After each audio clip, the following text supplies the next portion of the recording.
My name is Olivia Chen, and at 33 years old, I've learned that success is often quietest, right before it becomes impossible to ignore. I'm what you might call a silent achiever in the tech investment world, the kind of person who prefers letting results speak rather than broadcasting every minor victory. My older sister Vanessa, though, she's always been the opposite. 3 years my senior at 36, Vanessa has perfected the art of making her accomplishments known to everyone within earshot, especially when I'm around to hear them. Ever since we were children, she's positioned herself as the star of our family, the golden child with the prestigious education, the impressive career at Glowpath Marketing, and the picture-perfect life she flaunts at every family gathering. Senior brand strategist at Glowpath, she'd announce with practiced casualness, as if she hadn't rehearsed that line in the mirror a dozen times. What Vanessa doesn't know, what none of my family knows yet, is that 3 weeks ago, I became a major investor in Centauri Holdings, the parent company that owns Glowpath. Yes, that Glowpath. The same company where my sister struts around in her designer heels, believing she's climbing the corporate ladder faster than anyone else. The irony of the situation isn't lost on me as I drive to our father's 65th birthday brunch this Sunday morning. For years, I've endured Vanessa's subtle and not-so-subtle jabs about my little job and modest lifestyle choices. I've sat through countless family dinners where she dominated the conversation with stories about her important clients and office politics, barely allowing me to speak about my own career. Today, though, something feels different. My phone has been buzzing all morning with emails addressed to Ms. Chen, major stakeholder, requesting my approval on executive decisions, including some that will directly affect Vanessa's department.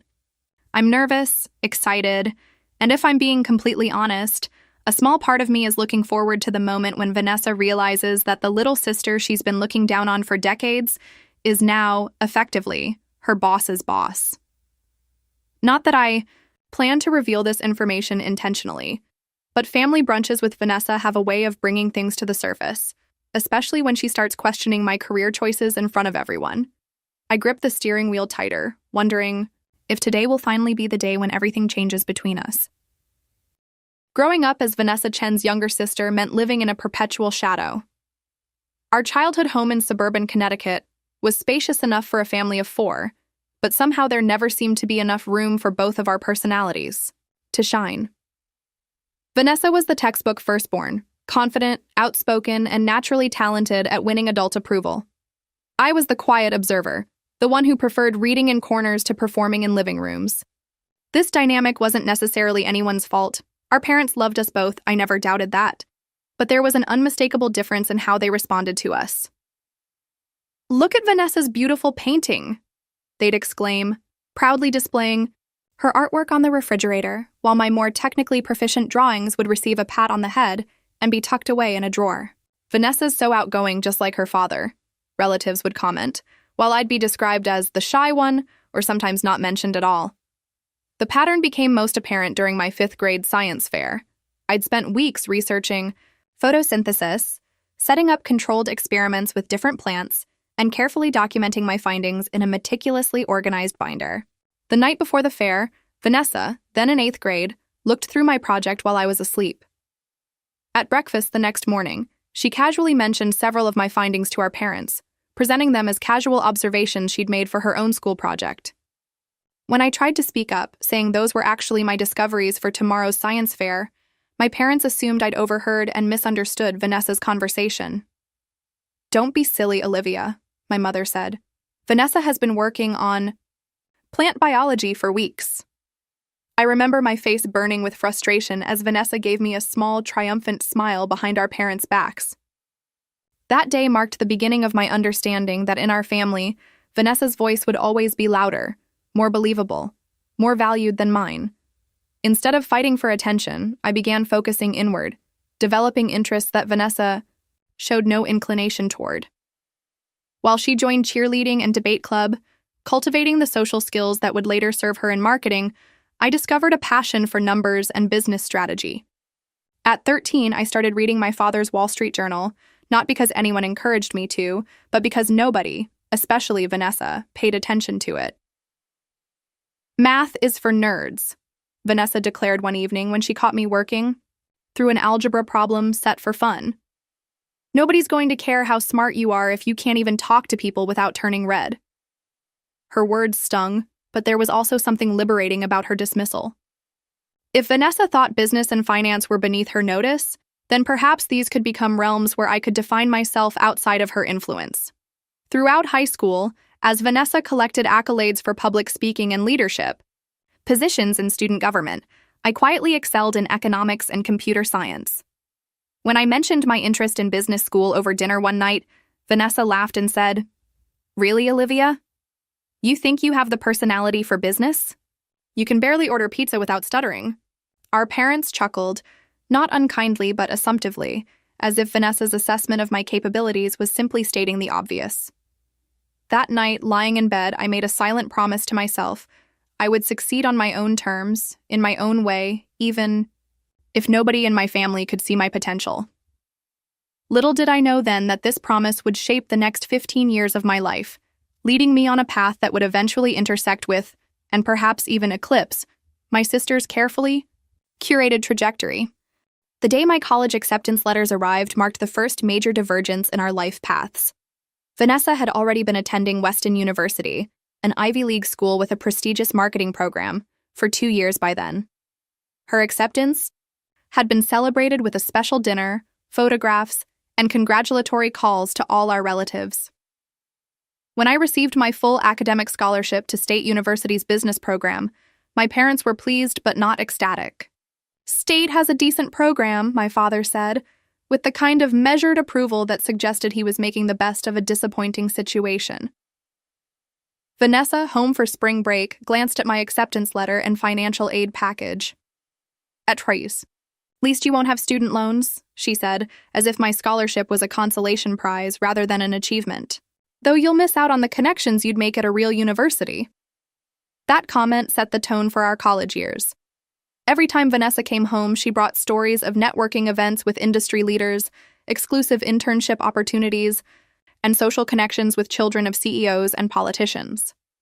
Meanwhile, I worked double shifts at the campus coffee shop between classes, built relationships with professors rather than partying with classmates, and secured an internship at a small tech startup that nobody in my family had heard of.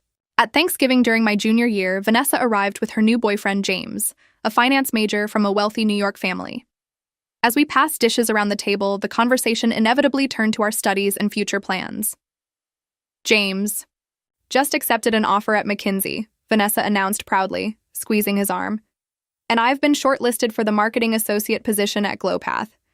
You know, they only take graduates from top-tier schools." She turned to me with a smile that didn't quite reach her eyes. "What about you, Olivia? Still working at that coffee shop?" I explained that I'd been offered a full-time position at the tech startup where I'd been interning, working on financial analytics.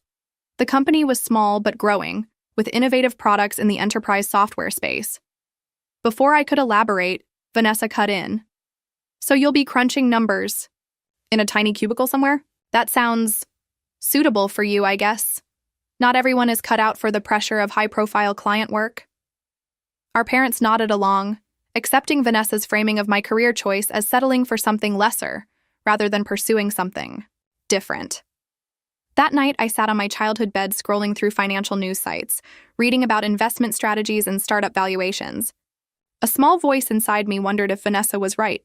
Maybe I was hiding in numbers because I wasn't charismatic enough for real success. But a stronger voice reminded me that there were many paths to achievement, and that the financial world rewarded results over reputation. During those early post-college years, while Vanessa secured her position at GlowPath and began her ascent through their corporate hierarchy, I was learning the fundamentals of business growth and investment from the ground up. My modest salary allowed me to live simply in a shared apartment, but I saved aggressively, putting aside 40% of my income while my peers spent lavishly on luxury apartments and weekend getaways. I studied investment strategies in my free time, attended free workshops on financial literacy, and began making small but strategic investments in emerging tech companies. My first significant success came 3 years after graduation, when a small educational technology company I'd invested in was acquired by a larger corporation, yielding a 300% return on my initial investment. I celebrated alone in my apartment, with a glass of wine and a quiet sense of validation, telling no one in my family about this milestone. By then, I'd learned that my achievements would never be valued in the same currency as Vanessa's, so I stopped offering them up for evaluation. While she collected job titles and social media followers, I was building something less visible but potentially more substantial: financial independence and investment acumen. The divergence in our paths was becoming clearer, though only I could see the full picture.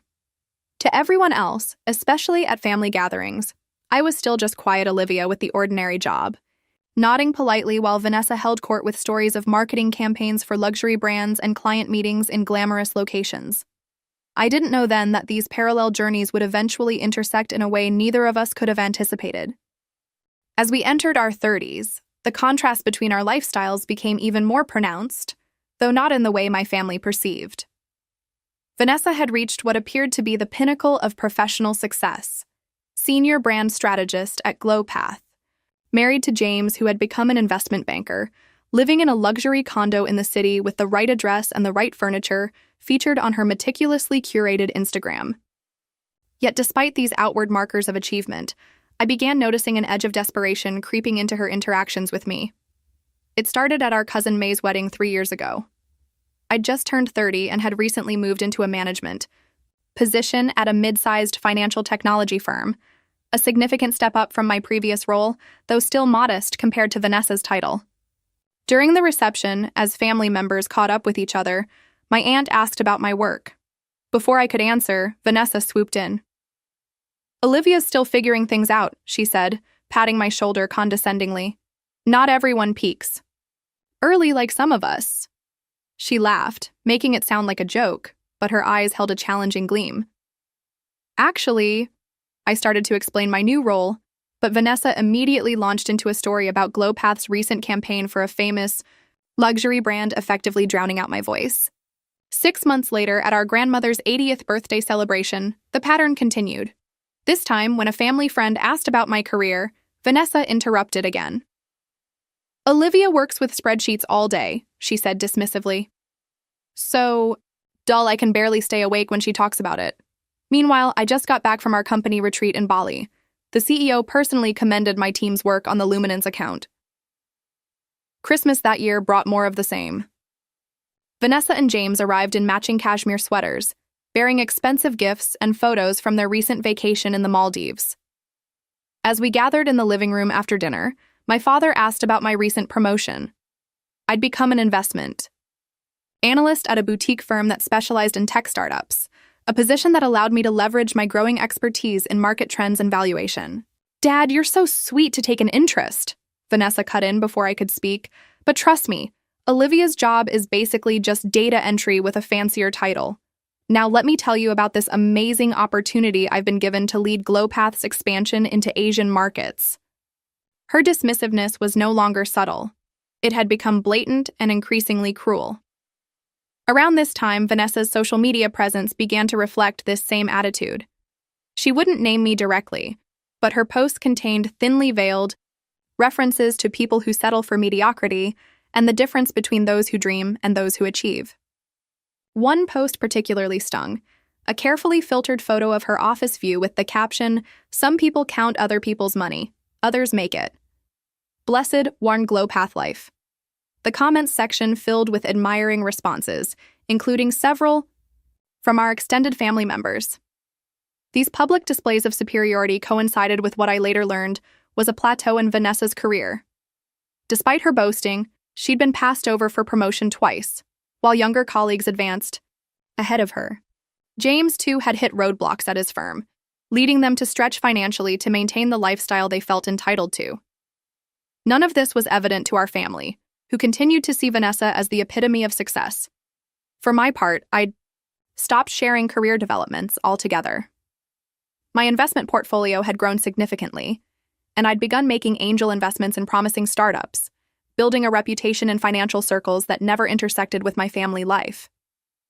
When my parents asked what I was up to these days, I gave vague responses about still at the same company and working on interesting projects, knowing that any specifics would either be dismissed by Vanessa or misunderstood by my parents, who measured achievement by job titles and brand names.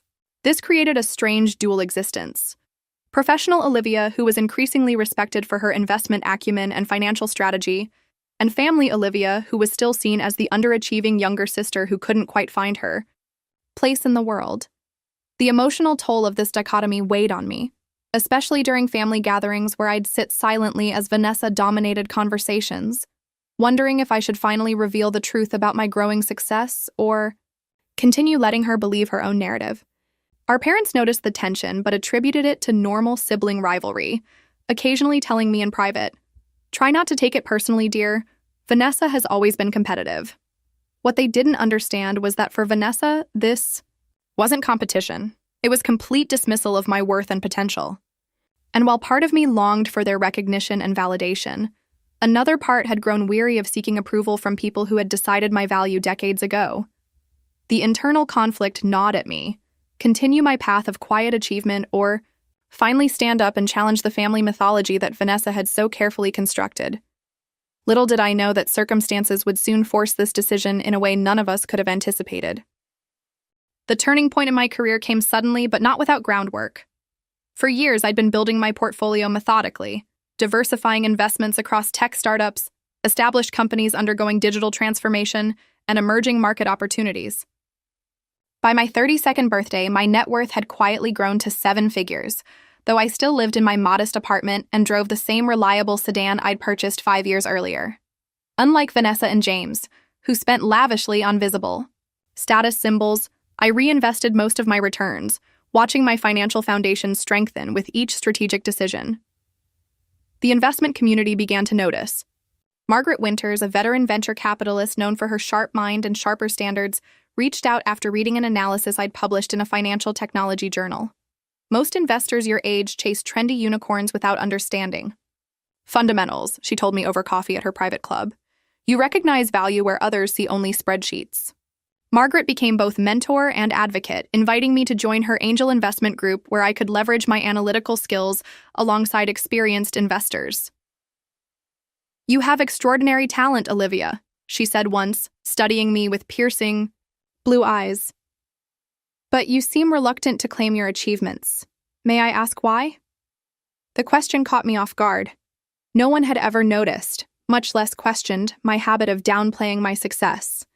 After a moment's hesitation, I told her about Vanessa, about growing up as the invisible sister, about the family dynamics that had shaped my approach to recognition. Margaret listened without interruption, then said simply, "The tallest trees grow silently for decades before anyone notices their height. But make no mistake, eventually they tower over everything else in the forest." Her words stayed with me as I continued building my investment portfolio, gradually taking larger positions and more calculated risks. Then came the opportunity that would change everything. Centauri Holdings, a multinational corporation with diverse business interests including technology, marketing, and media, was looking for significant private investment to fund aggressive expansion plans. Their portfolio included several well-known brands, including, coincidentally, Glowpath Marketing, the company where Vanessa had built her career and identity. I spent weeks researching every aspect of Centauri's business model, financial health, and growth strategy. I analyzed market trends, competitive landscapes, and potential risks. I built complex models projecting various outcomes based on different variables. The deeper I dug, the more convinced I became that this was an extraordinary opportunity, not just financially, but perhaps personally as well. After consulting with Margaret and other trusted advisors, I made the decision to liquidate several successful positions in my portfolio and make my largest investment to date, $20 million for a significant minority stake in Centauri Holdings. The deal gave me effective oversight of several subsidiaries, including Glowpath, and a seat on the executive advisory board. The signing ceremony was surreal. I sat in a gleaming conference room on the 40th floor of a downtown skyscraper, dressed in my one designer suit, purchased on sale 2 years earlier, signing documents that transformed me from successful individual investor to major corporate stakeholder. "We're thrilled to have someone with your analytical precision and strategic vision join our team, Ms. Chen," said Robert Keller, Centauri's CEO. "Your reputation for identifying value and growth potential precedes you." After the meeting, as executives in expensive suits shook my hand and exchanged business cards, I experienced a moment of dissonance. These people, these powerful business leaders, saw me as a peer, a valuable partner, someone whose opinion mattered. If only my family could see me now, I thought, before immediately questioning why that still mattered to me. On the drive home, I debated whether to share this news with my parents and Vanessa. Part of me craved the validation, imagining their shocked expressions when they realized the scale of my success. But another part, the part that had learned to protect myself, from Vanessa's dismissal, hesitated. Would they even believe me? Or would Vanessa find some way to diminish this achievement too, to frame it as luck rather than skill, opportunity rather than preparation? I decided to keep my investment quiet for now, at least until I better understood the implications of my new position. The irony wasn't lost on me. After years of Vanessa looking down on my career, I now indirectly controlled the future of hers. GlowPath was just one subsidiary in Centauri's extensive portfolio, but it represented something significant in the context of our relationship. Not that I planned to use this position to influence her career. Ethical boundaries between personal and professional life were too important to me. But knowing that I now sat at the table where decisions affecting her workplace were made gave me a complicated feeling I couldn't quite name. Was it satisfaction, vindication, or simply the strange circular nature of life bringing our separate paths back into unexpected alignment? The question lingered as I fielded calls and emails from Centauri executives in the weeks following the investment, learning about ongoing projects, strategic initiatives, and pending decisions that required stakeholder input. Among these communications were several concerning GlowPath's operations, including proposed restructuring that would affect their brand strategy division, Vanessa's department. As I reviewed these materials from my home office, dressed in comfortable clothes with my hair pulled back in a simple ponytail, I couldn't help but imagine Vanessa in her corner office, unaware that her little sister, the one she'd been condescending to for decades, was now reviewing documents that would shape the future of her career. The universe, it seemed, had a sense of humor after all, or perhaps just a sense of justice. The invitation to Dad's 65th birthday brunch came 3 weeks after my Centauri investment. Mom texted our family group chat, "Special celebration for Dad this Sunday, 11 a.m. at Maison Laurent. Dressy casual. No gifts, just your presence." Vanessa immediately responded with enthusiasm, "Can't wait to celebrate the best dad ever. James and I will bring champagne," while I sent a simple, "looking forward to it." In the days leading up to the brunch, my involvement with Centauri intensified. Daily emails required my input on various matters, including a major marketing initiative at GlowPath that would restructure several departments. I found myself in video conferences with senior management, carefully weighing options that would affect hundreds of employees, potentially including my sister. The cognitive dissonance was striking. In these meetings, I was Ms. Chen, the respected investor whose opinion carried significant weight. In my family's eyes, I was still just Olivia, Vanessa's less accomplished little sister. Sunday morning dawned bright and clear. I woke early, responding to several urgent emails before preparing for brunch. As I stood before my closet, I deliberated longer than usual on my outfit. Normally, for family gatherings, I defaulted to simple, unmemorable attire, partly from habit, partly to avoid Vanessa's subtle critiques of my fashion sense. Today felt different. I selected a tailored navy dress I'd purchased for investor meetings, paired with simple pearl earrings and low heels, professional but not showy, confident but not trying too hard. As I applied minimal makeup, my phone buzzed with an incoming call. Vanessa. I hesitated before answering, bracing myself. "Morning, superstar," she said, her voice breezily confident. "Just checking if you're still coming to Dad's thing today." Something in her tone suggested this wasn't a casual check-in. "Of course," I replied. "Mom's been planning this for weeks." Vanessa laughed, the sound like glass clinking. "Great. I've got awesome news to share with everyone. I wasn't going to say anything yet, but I just got a massive promotion at GlowPath. Executive Director of Strategic Partnerships. They're restructuring the whole department around my vision." My stomach tightened. The restructuring she mentioned was precisely what I'd been discussing with Centauri's leadership team all week. The executive changes hadn't been finalized yet. In fact, I had documents waiting for my review that would determine the final organizational structure. Either Vanessa was exaggerating a potential promotion, or someone at Glowpath had jumped the gun. That's interesting, I said carefully. I thought those decisions weren't finalized yet. There was a slight pause before Vanessa's voice returned. Sharper. What would you know about it? Anyway, don't worry about understanding the corporate world. Just be there at 11 and try to wear something decent for once. This is a special day for Dad, and I'm bringing my photographer friend to capture everything. The call ended before I could respond. I stood looking at my phone, a complex mixture of emotions washing over me. Part of me wanted to check my emails to see if Glowpath's leadership had made decisions without proper approval, but another part recognized that would be crossing a line between personal and professional matters. Instead, I finished getting ready, grabbed my keys, and headed to my car. The drive to Maison Laurent, an upscale French restaurant downtown, gave me time to collect my thoughts. Vanessa's claim about a promotion that didn't align with the information I had was troubling. Was she lying to impress the family, or had information leaked within Glowpath, creating false expectations? Either way, today's brunch had become more complicated than a simple birthday celebration. I rehearsed responses to potential provocations. From Vanessa, reminding myself to stay calm and not allow her to push my buttons as she had so many times before. This wasn't about one-upping her. It was about maintaining my dignity regardless of her behavior. I arrived at the restaurant 15 minutes early, handed my keys to the valet, and walked into the elegant lobby with its marble floors and crystal chandeliers. Mom and Dad were already seated at a corner table on the terrace, enjoying the spring sunshine.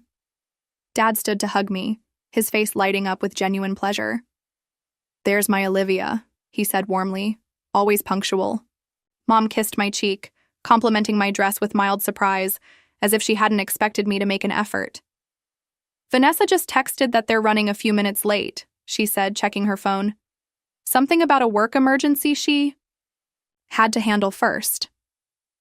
I nodded, unsurprised. Vanessa's work emergencies had a convenient habit of occurring before family gatherings, ensuring her arrival would be noticed and her professional importance emphasized. We ordered drinks and chatted about Dad's retirement plans, my parents' upcoming anniversary trip, and neutral topics that kept the conversation pleasant. 20 minutes later, Vanessa and James made their entrance, immediately transforming the quiet family moment into something more performative. Vanessa wore a designer dress that probably cost more than my monthly rent. Her hair professionally styled, makeup perfect. James, tall and conventionally handsome in an expensive suit, followed with a bottle of champagne, greeting my parents, with practiced charm. "Sorry we're late," Vanessa announced, loud enough for nearby tables to hear. "The CEO needed my input on the Asian market expansion strategy before the board meeting tomorrow." She air-kissed Mom's cheeks, hugged Dad with careful enthusiasm to avoid wrinkling her outfit, and gave me a quick nod. "Olivia, you made it. And in a new dress. How nice." Her tone suggested mild approval mixed with surprise, as if my appearance exceeded her low expectations. As they sat down, Vanessa immediately positioned herself as the focal point of the table, angling toward my parents while subtly turning her back slightly toward me.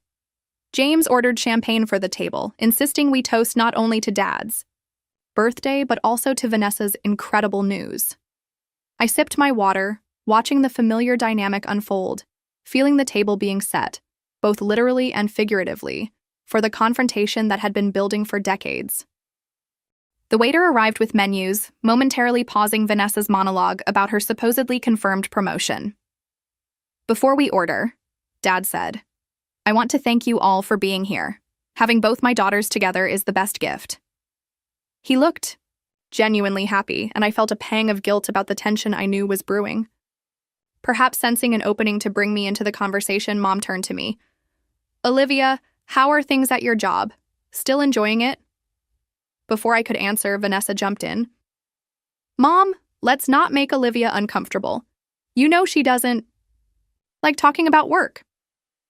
She gave me what appeared to be a sympathetic smile that didn't reach her eyes. "It's okay to be private about career struggles.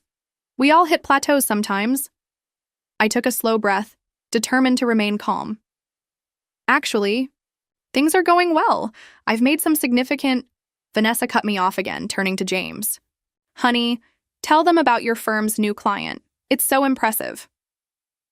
James launched into a rehearsed story about his company landing a major account, with Vanessa nodding enthusiastically and adding commentary about how their combined networking skills had facilitated the connection. My parents listened attentively, asking follow-up questions that extended the narrative for another 10 minutes. When the topic finally exhausted itself, Mom made another attempt. Olivia was about to tell us about her work. You were saying, dear? I started again. I've been focusing on investment opportunities in the tech sector and recently— Oh, my God, Vanessa interrupted, laughing loudly. You still work at that tiny place? Her voice carried across the restaurant, causing several diners to glance our way. How long has it been now? 5 years? 6? At the same entry-level job? She turned to our parents, her expression a mixture of amusement and pity. Olivia's still at that little financial analysis firm, crunching numbers in a cubicle. It's sweet, really. Some people just value stability over advancement. The deliberate condescension in her voice made my cheeks burn. James chuckled on cue while my parents exchanged uncomfortable glances. Dad cleared his throat. Everyone has their own path, Vanessa. His attempt at diplomacy only seemed to encourage her. Of course, Dad. Not everyone can handle the pressure of executive leadership. Some people are more behind-the-scenes types. Right, Olivia? She smiled at me with false kindness. There's no shame in that. We need worker bees, too. Something shifted inside me at that moment. Years of accumulated slights, dismissals, and condescension crystallized into perfect clarity. I'd spent so long allowing Vanessa to define me in our family's eyes, to minimize my achievements while exaggerating her own. The familiar feelings of hurt and embarrassment were still there, but now they were accompanied by something new. Resolve. As if on cue, my phone buzzed with an incoming email. Glancing down, I saw the sender. Robert Keller, CEO of Centauri Holdings. The subject line read, Urgent, GlowPath restructuring approval required. Major investor sign-off needed. The universe, it seemed, had impeccable timing. You know, Vanessa, I said quietly, my voice steadier than I expected. I think you might be operating on outdated information. She raised a perfectly shaped eyebrow, the corners of her mouth curved in amused skepticism. About what, exactly? About where I work, about what I do, about who I am professionally. I picked up my water glass to take a sip, giving myself a moment to decide exactly how much to reveal. For years, I'd protected myself by keeping my success private, but the cost of that privacy had become too high. Vanessa snorted. Please. You've been hiding in that back office financial job forever. It's fine, really. Not everyone is cut out for visibility and leadership. She gestured to the waiter for more champagne, as if dismissing the very idea that I might have something significant to share. I placed my phone on the table, the email notification still visible on the screen. Actually, I'm not at that firm anymore. I've been building an investment portfolio for years and recently became a major stakeholder in Centauri Holdings. James's eyebrows lifted slightly. As an investment banker, he recognized the name immediately. Vanessa, however, looked blank. Centauri what? Is that another small financial company? A glimmer of cold satisfaction flowed through me. Centauri Holdings is a multinational corporation with subsidiaries in technology, media, and marketing. One of their companies is GlowPath Marketing, your employer, Vanessa. The color drained from her face as the implication sank in. That's not possible. GlowPath is owned by Centauri Holdings, I finished for her. And 3 weeks ago, I became one of their major investors, with oversight responsibilities for several subsidiaries, including GlowPath. James was staring at me now, mental calculations clearly running behind his eyes. My parents looked confused, trying to process this unexpected revelation. Vanessa's face cycled through disbelief, shock, and the beginning stages of damage control. You're making this up, she said, her voice lacking its usual confidence. You can't possibly have that kind of money or influence. Without a word, I turned my phone toward her, displaying the email from Centauri's CEO. She scanned it quickly, her eyes widening at the greeting. Dear Ms. Chen, as our valued major investor, Your sign-off is required on the proposed executive restructuring at Glowpath Marketing. Vanessa's face paled further. That restructuring, my promotion, hasn't been approved yet, I finished quietly. The executive committee made recommendations, but major changes require investor approval. That email is asking for mine. The table fell into stunned silence. For perhaps the first time in her adult life, Vanessa seemed completely at a loss for words. My father was the first to recover.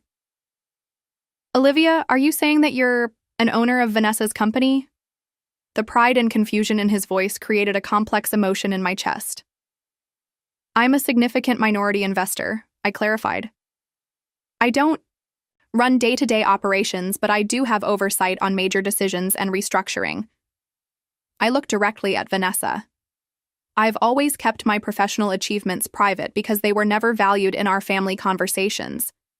It seemed easier to let you believe what you wanted about my career than to constantly defend it against dismissal.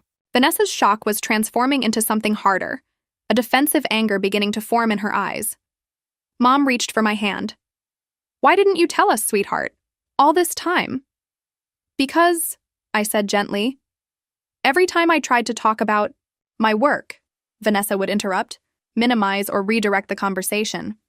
After a while, it seemed pointless to keep trying. The waiter approached with more champagne, sensed the tension, and discreetly retreated. Vanessa finally found her voice. This is ridiculous. Even if you did make some lucky investment, you can't possibly understand the intricacies of corporate marketing. You've always been the quiet one, the background person, the one who watches and listens and analyzes, I finished. The one who sees patterns in numbers and behavior.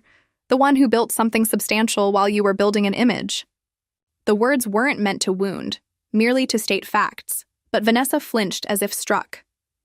She turned to our parents, clearly expecting them to side with her as they always had. But they were looking at me with new eyes, reassessing decades of family dynamics in light of this revelation. The power balance at our table had shifted completely, and everyone felt it. In that moment, looking at my sister's stunned face, I realized that the validation I'd craved for so long had finally arrived, but it felt different than I'd imagined. There was no triumphant joy, no vindictive satisfaction.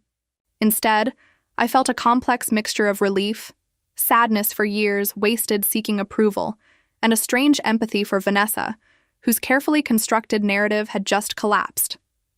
The brunch that had begun as a celebration of my father's birthday had transformed into something else entirely, a moment of truth that would forever alter our family's understanding of both Vanessa and me. This doesn't make any sense, Vanessa insisted, her voice taking on the sharp edge it always did when she felt threatened. How could you possibly have enough money to become a major investor in a corporation like Centauri? You've always lived so modestly. There was confusion in her question, but also a glimmer of something else. A recalibration happening behind her eyes, as if she were reviewing our entire history through a new lens. I've been investing consistently for over a decade, I explained, keeping my voice level. I lived below my means, saved aggressively, and made strategic investments while building relationships in the financial community. Success doesn't always look like luxury brands and social media posts. James was studying me with new interest, professional curiosity overriding family dynamics. Centauri's recent private investment round was extremely selective. We tried to get some of our clients in, but they weren't accepting just anyone. You must have impressed them significantly. I nodded, acknowledging his point without arrogance. I've built a track record with tech investments and digital transformation projects. Margaret Winters recommended me to Centauri's board. James's eyebrows shot up at the mention of Margaret's name. Her reputation in investment circles was legendary. Vanessa glanced between us, clearly frustrated that James seemed to be validating my claims. Who is Margaret Winters? And why are we even entertaining this? Olivia has always been, more behind the scenes. My father, who had been unusually quiet, finally spoke. I think that's exactly the point, Vanessa. We've all made assumptions about Olivia based on her quiet nature. Maybe we've been missing something important all along. His words carried the weight of self-reflection. And I felt an unexpected rush of emotion at hearing my father acknowledge, even indirectly, how I'd been overlooked. Mom reached for my hand across the table. "Olivia, I had no idea you were doing so well. Why didn't you ever say anything?" The question wasn't accusatory, just genuinely confused. Before I could answer, Vanessa cut in. "Because she's making this up, Mom.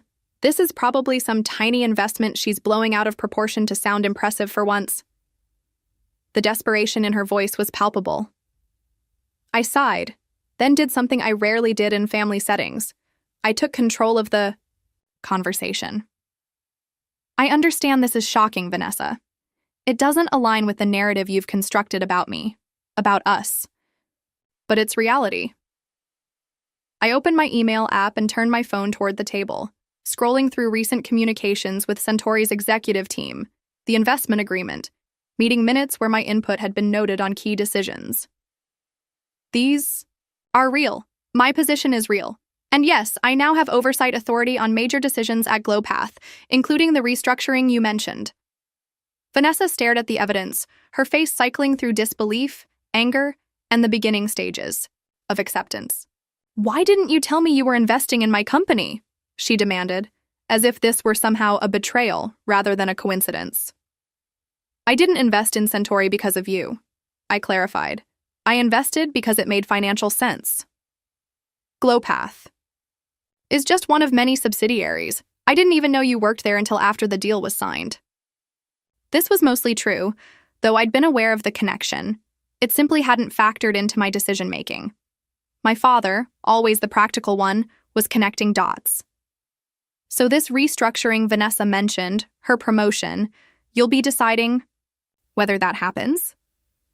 The question highlighted the uncomfortable intersection of our personal and professional lives. "The executive committee makes recommendations," I explained. "Investors review them for financial soundness and strategic alignment. I wouldn't make decisions about specific individuals unless there were unusual circumstances." I looked directly at Vanessa.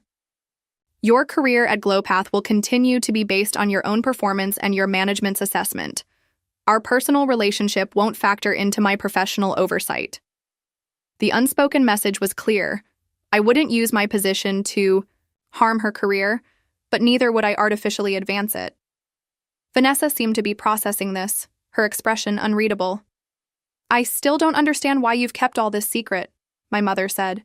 "We would have been so proud." The simple statement hit me harder than I expected. Would they have been proud? Or would Vanessa have found ways to diminish my achievements, to position them as less valuable than her more visible career path? "I tried to share my progress many times over the years," I said quietly. "But whenever I spoke about my work, I was talked over, dismissed, or subjected to comparisons that made my path seem lesser. Eventually, I stopped trying." My parents exchanged uncomfortable glances, recognition dawning in their eyes. They had witnessed this dynamic but had never intervened. James, ever the strategist, seemed to be reassessing me entirely. "Centauri's portfolio includes some impressive tech companies. Are you involved with any of their AI initiatives? I have clients who would be very interested in connecting."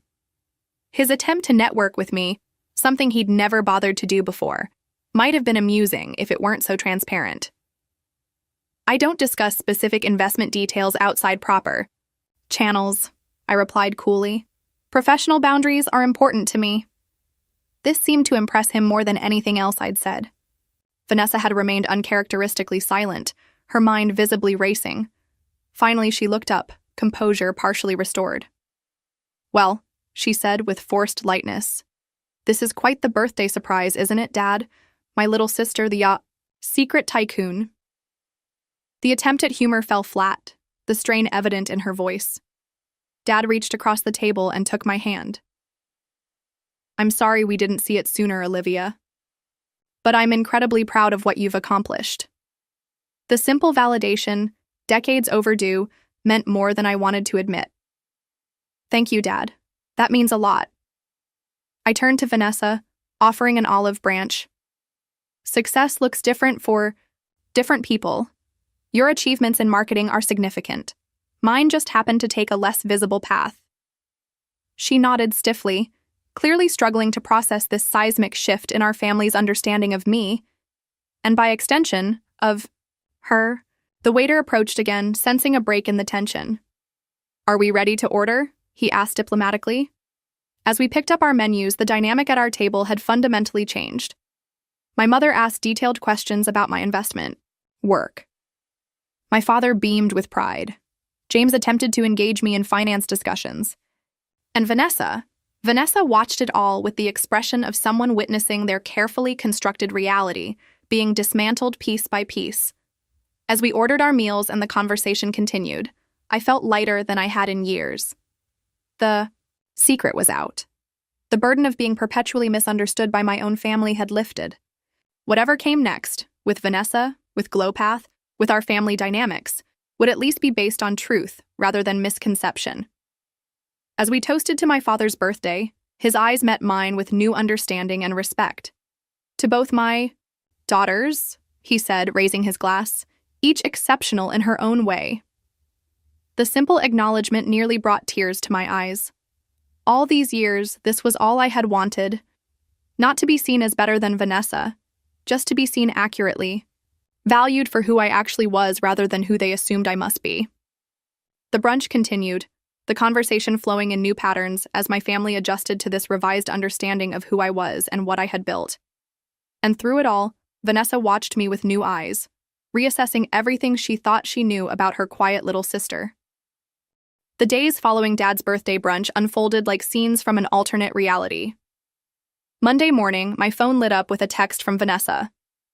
"We need to talk. Coffee after work?" I agreed, curious about what this conversation would entail. Before I could speculate further, my inbox filled with the regular flow of business communications, including a company-wide announcement from Centauri Holdings about the new leadership structure at Glowpath.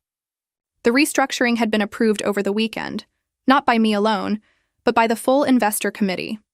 Vanessa's department was indeed changing, but contrary to what she'd claimed at brunch, she hadn't received the executive director position. Instead, the role had gone to her colleague, Miranda Wong, with Vanessa named as a senior team lead reporting to Miranda.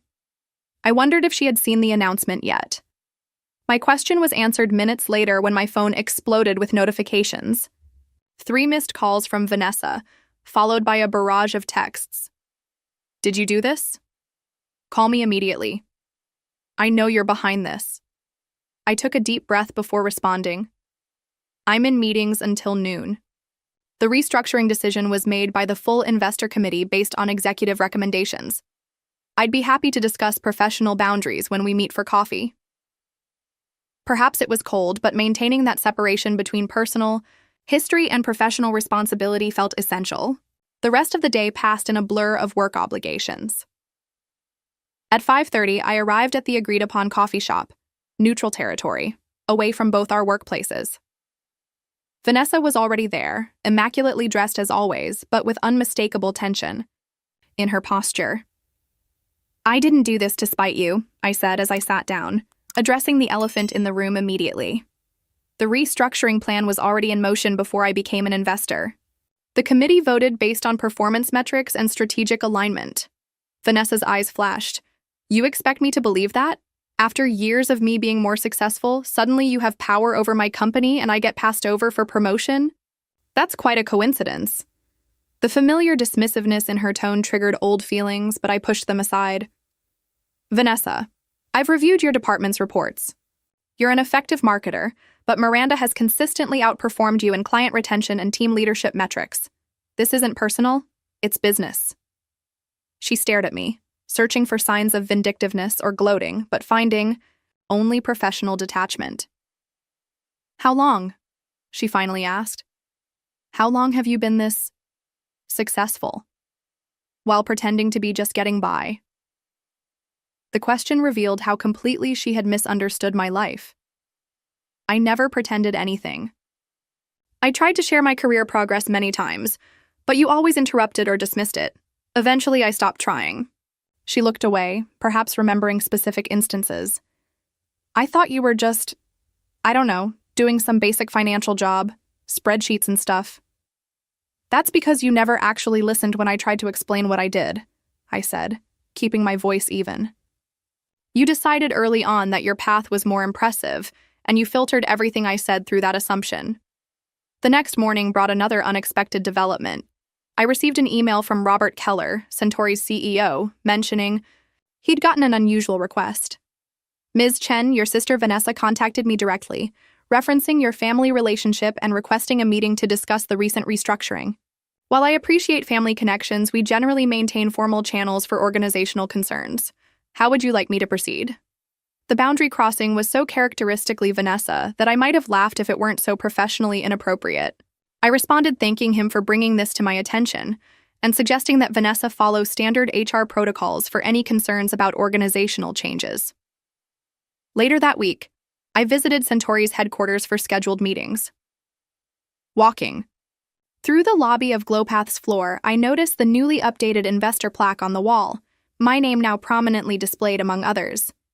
As I stood there, a familiar voice called out, "Olivia?" I turned to find Vanessa's colleague Miranda, now her superior, approaching with a warm smile.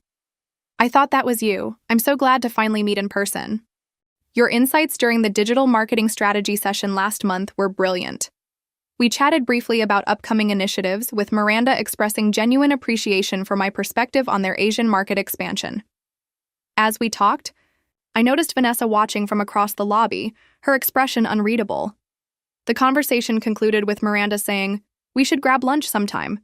I'd love to pick your brain about emerging tech integration in marketing analytics." I agreed politely, aware of Vanessa still observing us. After Miranda departed, Vanessa approached, tension evident in her carefully controlled movements. "So, this is the real you," she said, gesturing vaguely at my professional attire and the context of our encounter. "All these years you've had this whole other life." "Not another life," I corrected gently. "Just the one I actually lived, while you were imagining a different one for me." Her phone buzzed. A message from James, I noticed. Ever since the brunch revelation, he'd been reaching out to me with transparent attempts to network. Suddenly, interested in my investment philosophy and portfolio strategy, I'd maintained polite but firm professional boundaries. "James wants to know if you'll meet with some of his clients," Vanessa said, her tone suggesting she found his behavior as transparent as I did. "He's been talking about nothing but you. And Centauri since Sunday." I shook my head. "I don't mix family and investment decisions. He's welcome to have his clients apply through official channels." Something shifted in Vanessa's expression. Perhaps respect. Perhaps just reassessment. "You're really serious about those boundaries, aren't you?" "I have to be. Integrity matters in my field." 2 weeks after the brunch, my parents invited me to dinner. Just me, not Vanessa. Over my mother's homemade lasagna, they asked thoughtful questions about my career, listening attentively to explanations they'd never shown interest in before. "We always knew you were smart," Dad said, "but we had no idea you were building something so significant." There was pride in his voice, but also regret. "We should have paid more attention." Mom reached for my hand. "I think we got used to Vanessa needing the spotlight, and you seeming okay in the background. That wasn't fair to you." The simple acknowledgement brought unexpected tears to my eyes. "It's okay," I said. "I found my path anyway." "Yes," Dad said, thoughtfully. "You certainly did." 3 days later came the conversation I'd been both expecting and dreading. Vanessa asked to meet at a quiet park bench near her apartment. When I arrived, she was already there, looking uncharacteristically subdued. "I've been thinking a lot," she began without preamble. "About us. About how I've treated you." She looked directly at me, her expression open in a way I rarely saw. "I've been horrible to you, haven't I?" The blunt acknowledgement caught me off guard. "We've had a complicated relationship," I offered diplomatically. She shook her head. "No, I've been dismissive and condescending. I've interrupted you, talked over you, and belittled your achievements. And the whole time," she gestured vaguely, "the whole time you were building something remarkable while I was just talking about building something remarkable." Her candor was disarming. "Why?" I asked simply. Why was it so important to diminish me? Vanessa was quiet for a long moment. I think I've always been terrified of not being special enough, of being ordinary. You seemed content with a quieter life, and I couldn't understand that because I was so desperate for validation. She looked away. Maybe I resented that you seemed at peace while I was constantly striving for external approval. The insight surprised me, not because it was untrue, but because I hadn't expected such self-awareness from her. For what it's worth, I said quietly, I always admired your confidence and social ease. Those things didn't come naturally to me. She laughed softly. Look at us, each envying something in the other, never saying it out loud. We sat in companionable silence for a moment, decades of competition and misunderstanding beginning to dissolve between us. So, she finally said, my little sister is my boss's boss's boss. That's going to take some getting used to.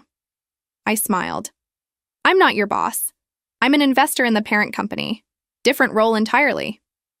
Still, she persisted, you have significant influence over Glowpath's future. I do, I acknowledged.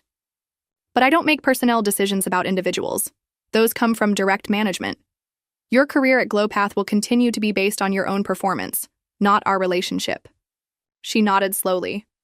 That's actually reassuring. I wouldn't want special treatment.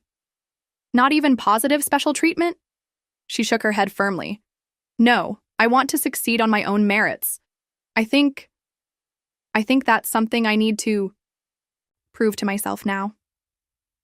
Something had fundamentally shifted in Vanessa. A humility I'd never seen before, born perhaps from the shock of realizing how completely she had misunderstood her own sister, and by extension herself. As we parted ways that evening, I sensed we were entering uncharted territory in our relationship. The old dynamic had been irreparably altered. What would replace it remained to be seen, but for the first time in decades, I felt genuine hope for a relationship based on mutual respect rather than assumed hierarchy.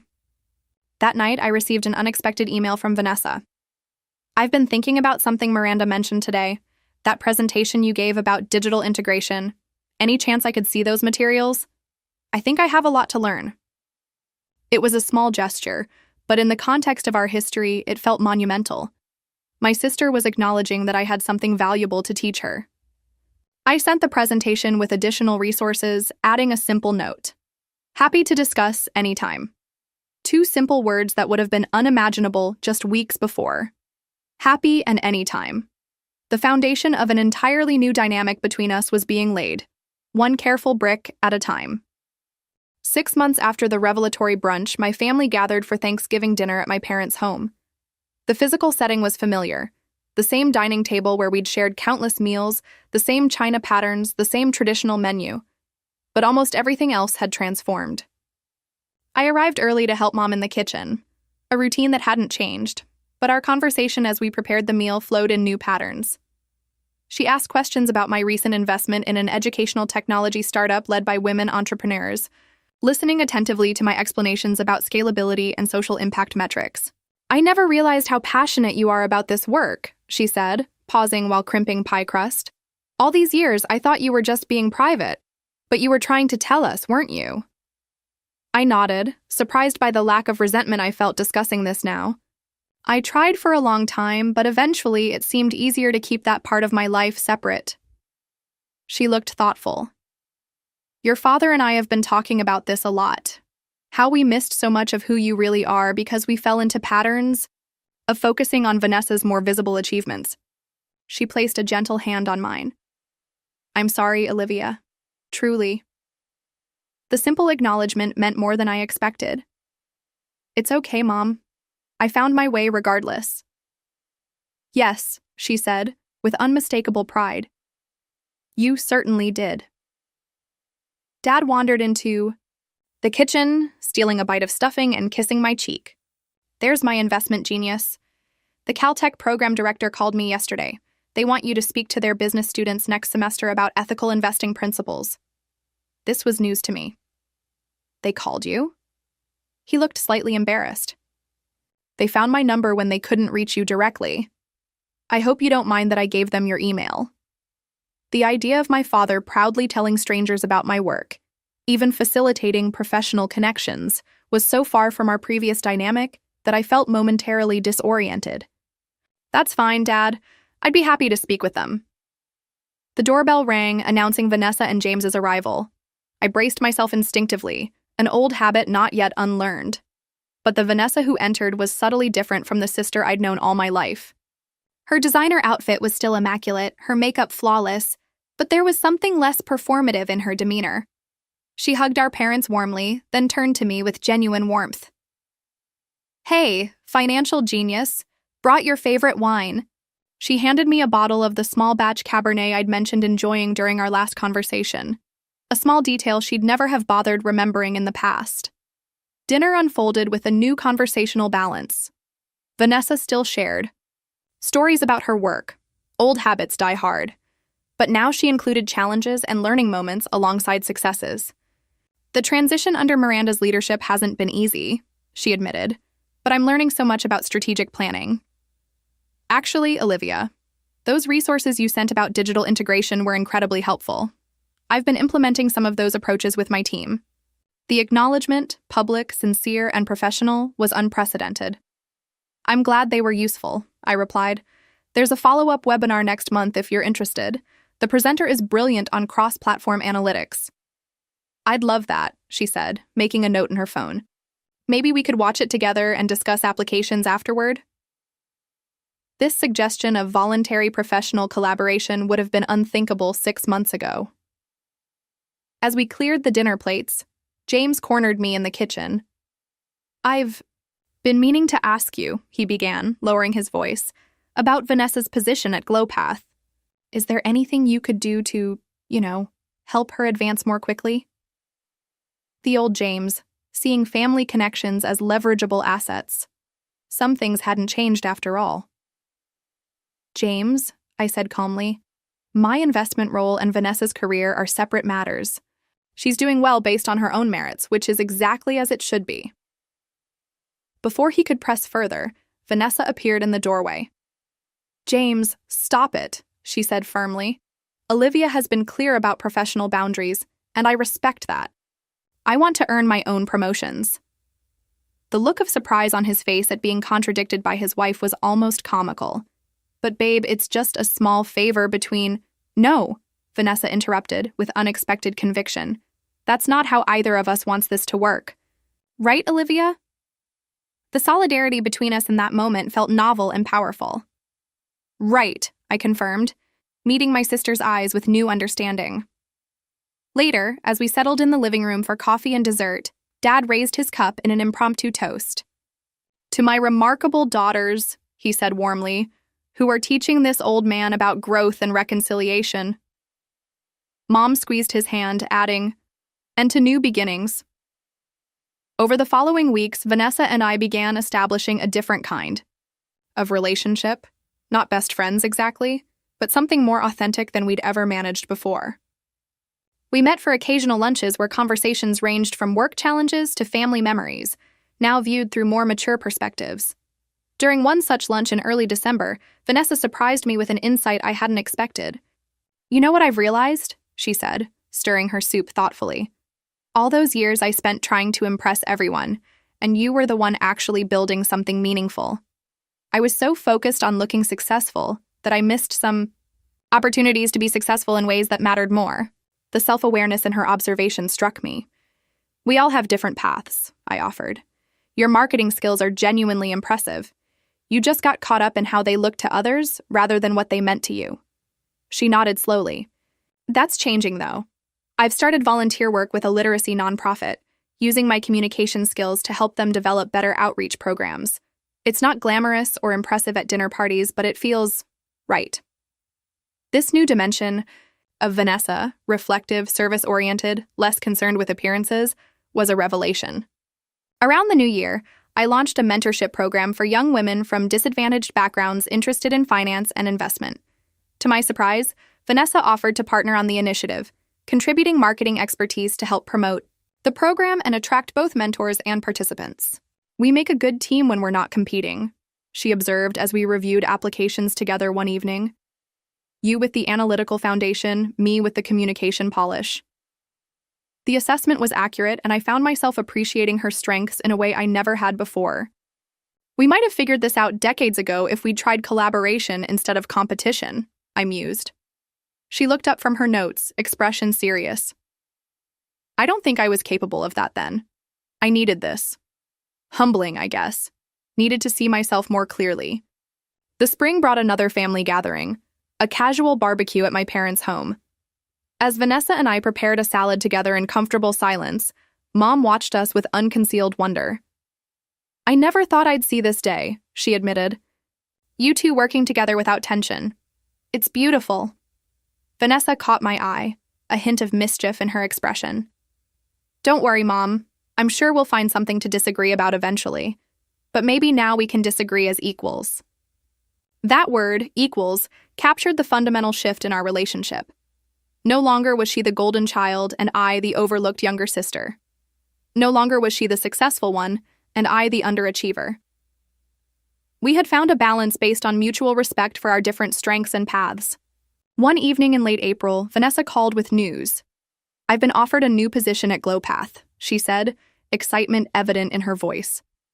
Leading a special project team for sustainable marketing practices. Miranda recommended me specifically because of the research I've been doing in the field.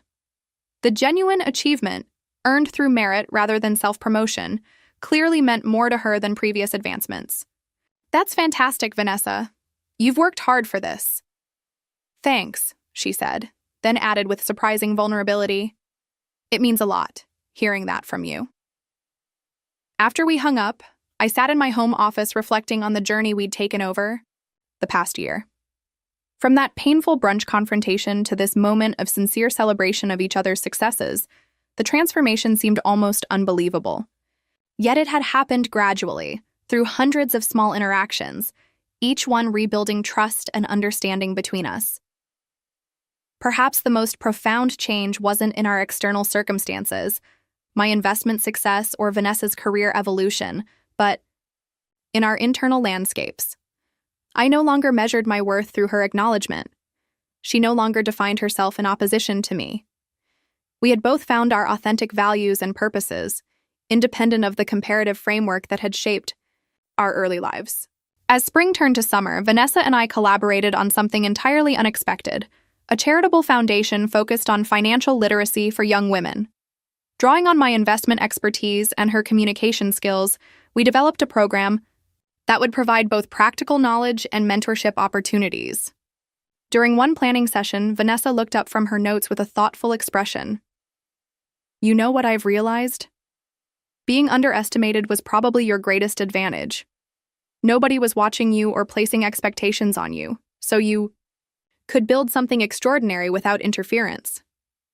The insight struck me with its accuracy. And being overvalued early might have been your greatest challenge, I replied. Always having to live up to expectations rather than defining success on your own terms. She nodded slowly. Exactly. It's taken me this long to understand that validation from others is a poor substitute for self-knowledge. Such wisdom from the sister who had once mocked my quieter path was perhaps the most profound evidence of how far we'd both come. On a warm evening in July, we launched our foundation with a small ceremony attended by family and close colleagues. As Vanessa and I stood side by side presenting our vision, I caught my parents exchanging glances of amazed pride. Later, as guests mingled, Vanessa clinked her glass for attention. I want to share something, she announced. A year ago, I thought success meant having the right title, the right connections, the right address. I measured my worth by external markers and, frankly, by how I compared to others, including my sister. She looked at me with genuine affection. What I've learned since then, largely through Olivia's example, is that true success isn't about being seen by others. It's about seeing yourself clearly and building something meaningful whether anyone is watching or not. The simple truth of her statement resonated deeply with everyone present. As the evening concluded and guests departed, Vanessa and I found ourselves alone on the balcony overlooking the city lights. Did you ever imagine we'd end up here? She asked. Working together? Actually enjoying each other's company? I laughed softly. Never. But I'm grateful we found our way to this place. She turned to face me fully. Me too. And Olivia? Thank you for not using your position to retaliate when you could have. That taught me more than you know. The acknowledgement wasn't necessary, but it completed a circle somehow. Recognition that the power dynamic between us had shifted, been tested, and ultimately transcended in favor of something healthier. In the end, the journey from that painful, brunch confrontation to this moment of genuine connection taught me that the most powerful response to being underestimated isn't triumphant revenge, but quiet integrity. Success built on authentic values ultimately speaks for itself, requiring no validation from those who once dismissed it. And relationships, even those damaged by years of misunderstanding, can heal when both parties are willing to see each other, and themselves, with honest, compassionate clarity. As Vanessa and I looked out at the twinkling city lights, I realized that signing her paycheck had never been the point. The true victory wasn't in proving her wrong about me, but in both of us finding a version of success that no longer needed to be comparative, a success based not on outshining others, but on illuminating our own unique paths forward. Have you ever experienced a relationship where you were constantly underestimated or overlooked? How did you handle it? Did you choose to prove yourself loudly, or build your success quietly like Olivia did? I'd love to hear your stories in the comments below. If this story resonated with you, please hit the like button and subscribe for more authentic stories about family dynamics, personal growth, and finding your own path to success. Remember, sometimes being underestimated can be your greatest advantage if you use it wisely. Thank you for spending this time with me today.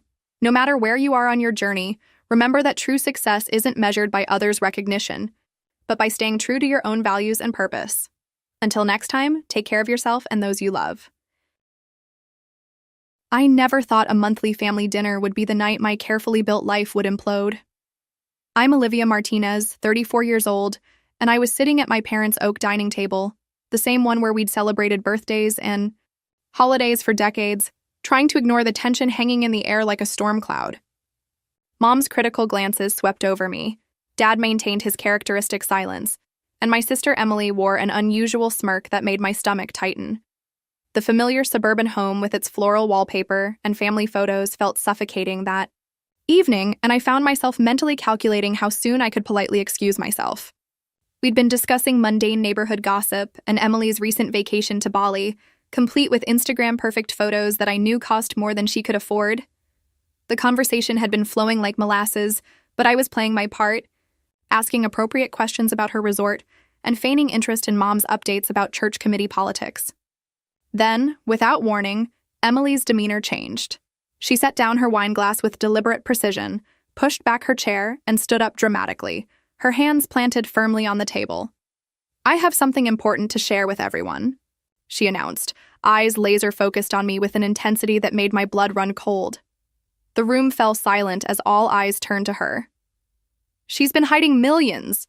My sister is worth $6.8 million while watching us struggle." The words hung in the air for a suspended moment before chaos erupted. Dad's fork clattered against his plate, Mom's hand flew to her pearl necklace, and I felt the color drain from my face. How did she know? The financial details of my life were meticulously private. Before I could gather my thoughts, Mom's expression transformed from shock to calculation faster than I could blink. She nodded slowly, as if Emily's revelation simply confirmed a long-held suspicion, then locked eyes with me. "So you'll pay for Emily's mortgage, right? She's underwater by $200,000. The directness of it, the immediate pivot to what I could provide rather than how I'd achieved anything, knocked the wind from me. Around the table, I could see the shift in everyone's expressions, from surprise to expectation, from family members to shareholders awaiting their dividend. Words failed me completely as my throat constricted with emotion. I said nothing, yet. But in that moment of stunned silence, something hardened inside me that would eventually find its voice. My relationship with money began when I was 12 years old, long before I had any significant amount of it. I started a dog walking business in our neighborhood, printing flyers at the library and going door to door after school.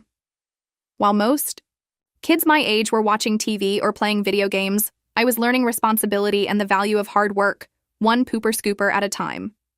When I proudly showed my parents the $67 I'd earned in my first month, my father barely looked up from his newspaper. "That's nice, honey.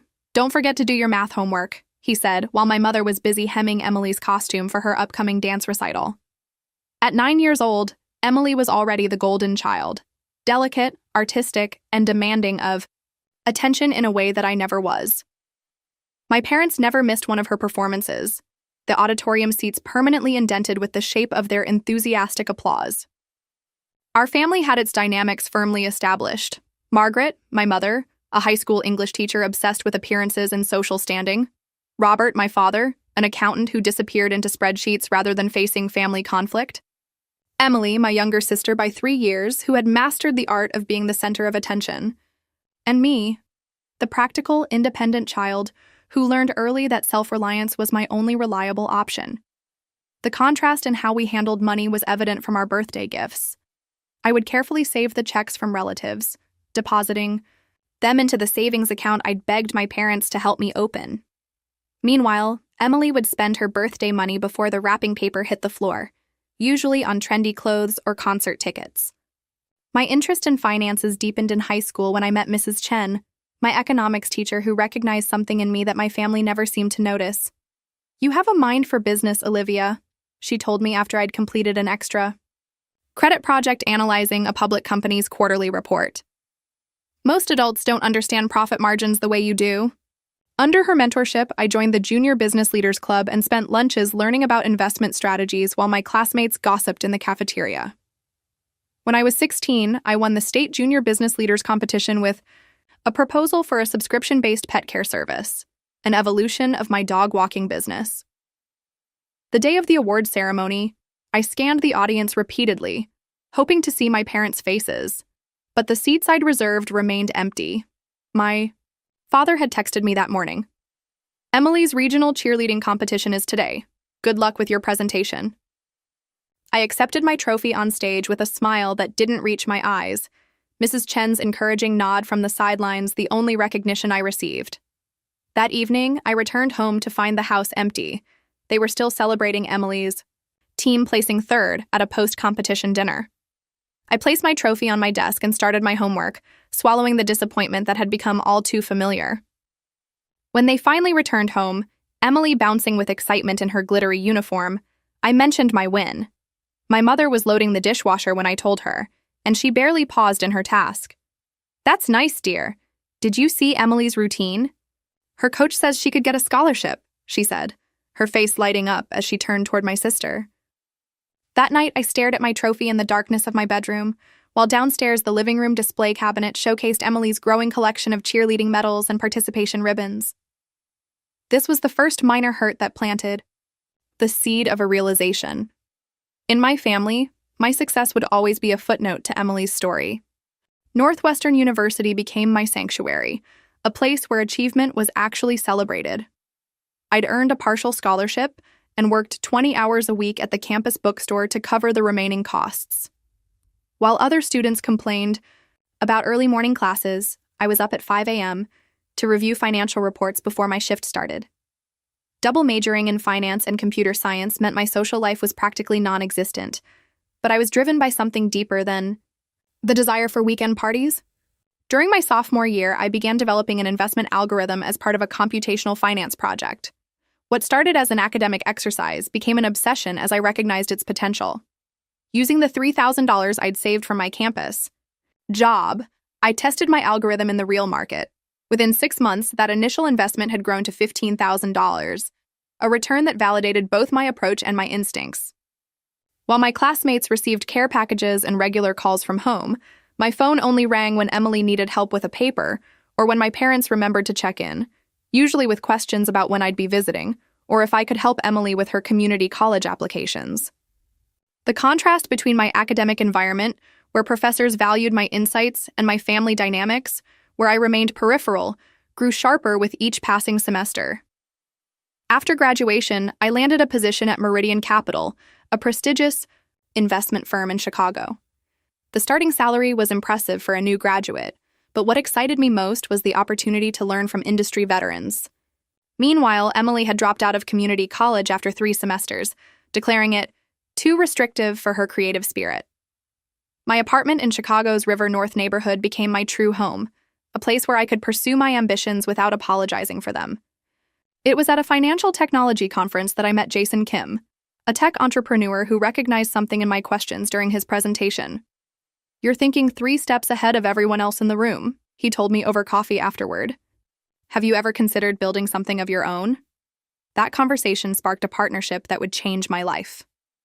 Within 6 months, I'd left Meridian to join Jason in creating Capital Flow, a fintech platform that used advanced algorithms to optimize investment strategies for small to medium businesses, an evolution of the project I'd started in college. We worked 18-hour days out of a tiny office, living on caffeine and determination. When we secured our first round of venture capital funding, $1 million to expand our team and refine our platform, I was ecstatic. That night, I called my parents, eager to share the news that validated years of hard work. "Mom, we got the funding! $1 million to grow Capital Flow," I exclaimed, practically bouncing with excitement in my apartment. There was a pause on the line before my mother responded, "That's wonderful, sweetheart. Listen, Emily's having some trouble with her rent this month. Her roommate moved out unexpectedly, and she's short about $3,000. Since you're doing so well now, I was hoping you might be able to help her out." The abrupt pivot from my achievement to Emily's needs felt like a bucket of cold water. Yes, I can send her something," I replied, my enthusiasm deflating like a punctured balloon after transferring the money to Emily, who sent a quick "Texas" text in response. I sat alone in my apartment, surrounded by the takeout containers and empty coffee cups that testified to the work that had led to our funding success. Tears slipped down my cheeks as I realized that no matter what I achieved, my family would never see me as anything more than a resource to solve Emily's problems. The distance between us wasn't just geographical anymore, it was a fundamental disconnect in values and recognition. As Capital Flow grew, so did the emotional gap between my family and me. Each success widened the chasm, not because I was pulling away, but because they couldn't see past their preconceptions of who I was and what mattered. It was the second significant hurt in a pattern that would continue for years. My achievements rendered invisible, while my ability to provide financial support remained the only measure of my worth to them. By the time Emily turned 25, she had cycled through 7 jobs in 3 years. Retail positions, administrative roles, a brief stint as a personal trainer, each one abandoned when it became too limiting or when a supervisor had unreasonable expectations, like consistent punctuality. Despite her employment instability, Emily's lifestyle defied her income constraints. Her Instagram feed showcased designer handbags, weekend getaways to coastal resorts, and meals at restaurants where appetizers cost more than I spent on entire dinners. During one of my rare visits home, I witnessed Emily's shopping addiction firsthand. We were supposed to have lunch together, a sisterly bonding activity our mother had orchestrated, but our quick stop at the mall turned into a 3-hour shopping spree. "I need this for work," Emily declared, adding a $400 blazer to her growing collection of purchases, despite having quit her office job the previous week. "And these are perfect for my weekend in Nashville next month," she added, selecting 2 pairs of designer boots priced at over $300 each. When we finally reached the register, Emily's total exceeded $2,000. Without blinking, she produced 3 different credit cards, splitting the charges between them. "Had to spread it around," she explained with a wink when she noticed my expression. "I'm pretty close to the limit on all of them." That evening at dinner, Emily casually announced she was quitting her current job as a receptionist at a hair salon. "I need to find myself," she declared, twirling pasta around her fork. "I'm thinking of traveling for a while, maybe Southeast Asia. It's supposed to be life-changing." My father nodded thoughtfully while my mother beamed. "That sounds wonderful, honey. Travel is such an education." Neither of them asked the obvious question: how would she finance this journey of self-discovery? The answer came 3 months later when Emily returned from Bali with a tan, dozens of spiritual enlightenment quotes to share on social media, and $22,000 in credit card debt. The exchange rate was confusing. she explained with a shrug as my parents gathered around their dining table, credit card statements spread before them. I watched from the doorway as my father sighed, removed his glasses, and rubbed the bridge of his nose. "We'll figure it out, Emily. We always do." They liquidated a portion of their retirement fund to pay off Emily's debt, a financial decision that made my stomach clench with anxiety for their future. 2 weeks after the Bali bailout, my mother called to discuss Emily's engagement to Brad, a self-described real estate developer whose actual career seemed to consist of endlessly, almost closing property deals. "We're so excited," my mother gushed. "Emily's thinking June for the wedding. Of course, it will be quite an affair. She deserves the best." The conversation pivoted precisely as I'd come to expect. "We know you're doing well at that company of yours. Emily's thinking about the Westlake Country Club for the reception. Since your father and I are covering the ceremony and her dress, we hoped you might contribute to the reception costs. Around $20,000 should cover it." The request hit me like a physical blow. "Mom, that's a lot of money," I said carefully. "Have Emily and Brad considered something more aligned with their budget?" My mother's tone cooled immediately. "This is your sister's special day, Olivia. We've always made sacrifices for family. Your father and I are remortgaging the house to help with wedding expenses. Emily says you have a good job. Surely you can contribute to your only sister's happiness." That was the third significant hurt.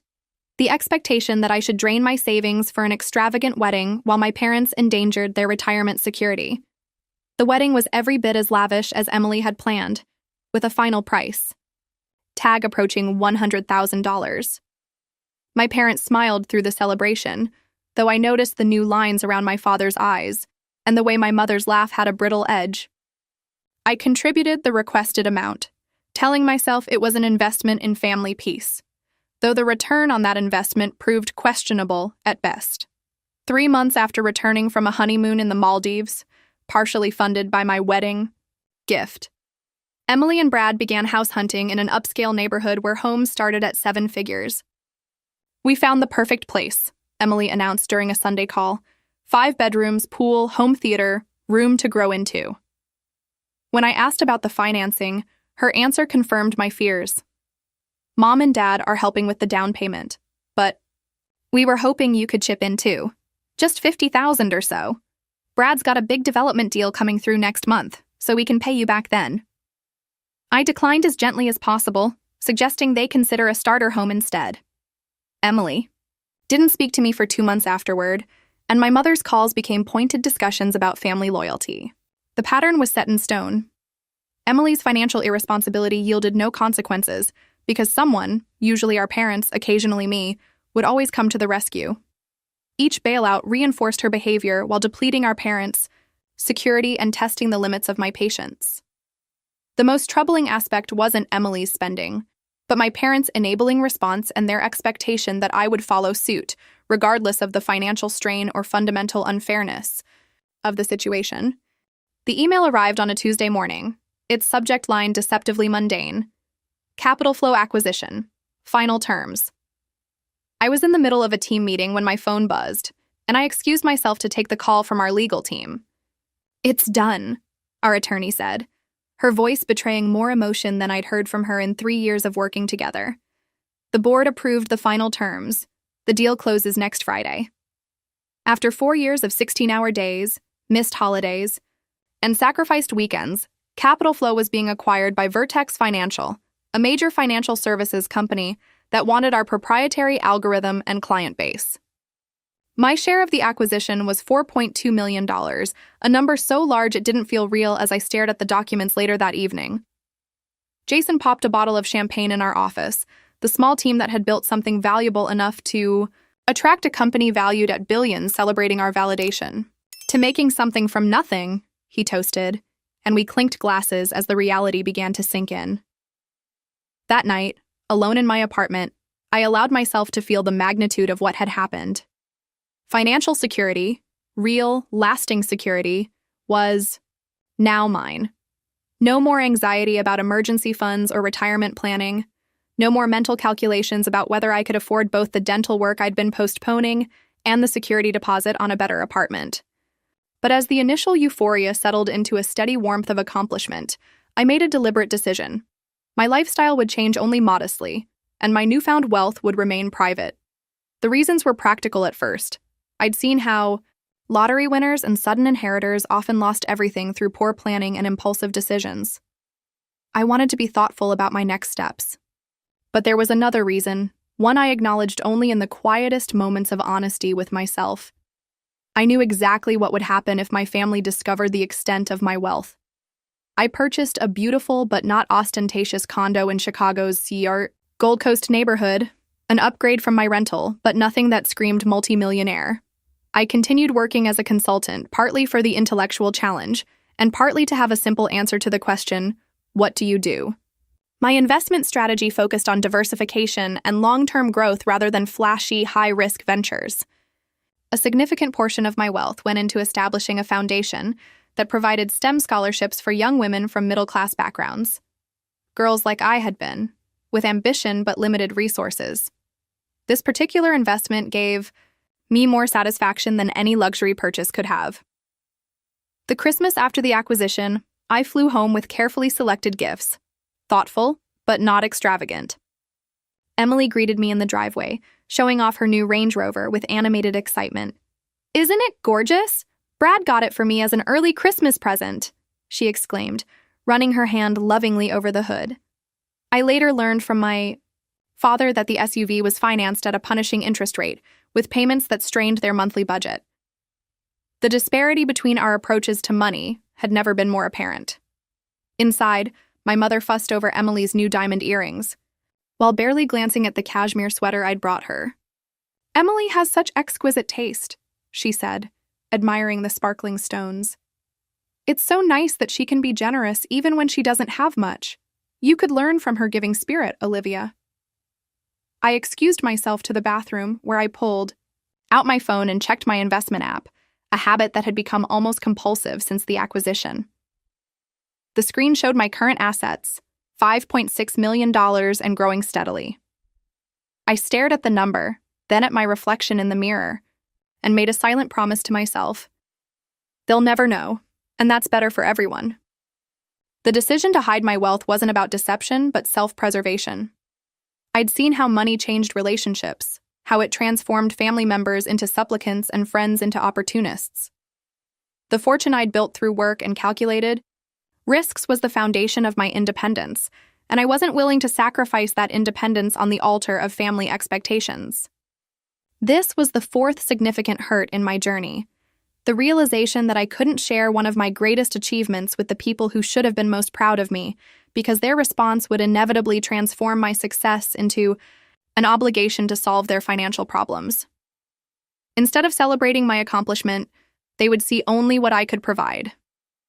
So I buried the truth beneath consultant business cards and modest holiday gifts, protecting both my assets and what remained of our relationship. 3 years after the Capital Flow acquisition, my net worth had grown to $6.8 million through careful investments and continued consulting work. I'd found a balance that worked for me, challenging professional projects, meaningful philanthropic efforts, and a small circle of genuine friends who knew me before I had wealth and treated me no differently after. My relationship with my family had settled into a predictable pattern. Monthly phone calls with my parents, occasional text exchanges with Emily, and the requisite holiday gatherings where I played my role as the responsible older sister with the stable but unremarkable career. The first hint that something had changed came in the form of an article in Chicago Business Quarterly, featuring 40 under 40 professionals making an impact in the financial sector. The piece mentioned my role in developing Capital Flow's algorithm and the subsequent acquisition by Vertex Financial, though it didn't specify financial details. I thought nothing of it. The magazine had a limited circulation, and my family had never shown interest in business publications. What I didn't realize was that Emily had developed a habit of Googling both me and Jason whenever she felt particularly frustrated with her own financial situation. She'd stumbled across the article during one such search and, intrigued by the acquisition mention, had begun digging deeper. The details of what happened next emerged only later.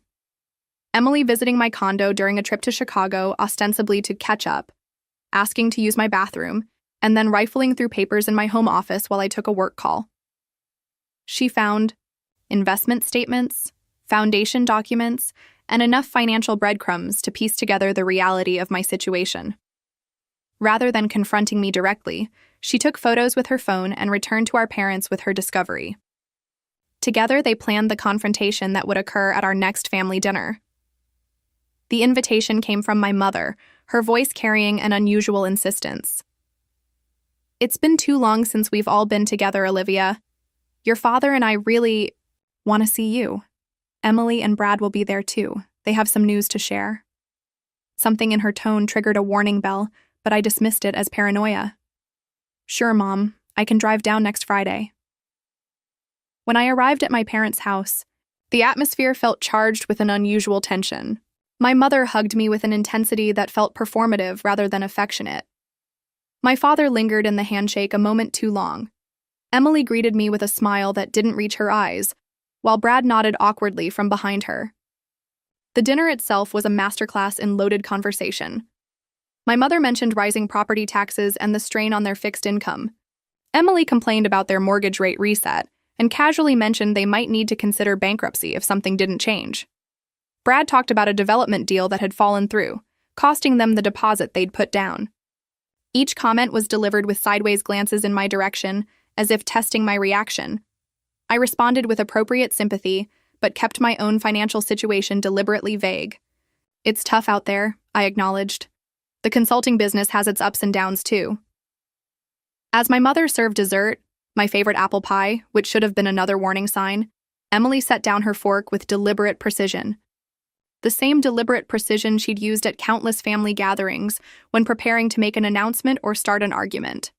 She pushed back her chair and stood, reaching into her purse to extract several folded papers.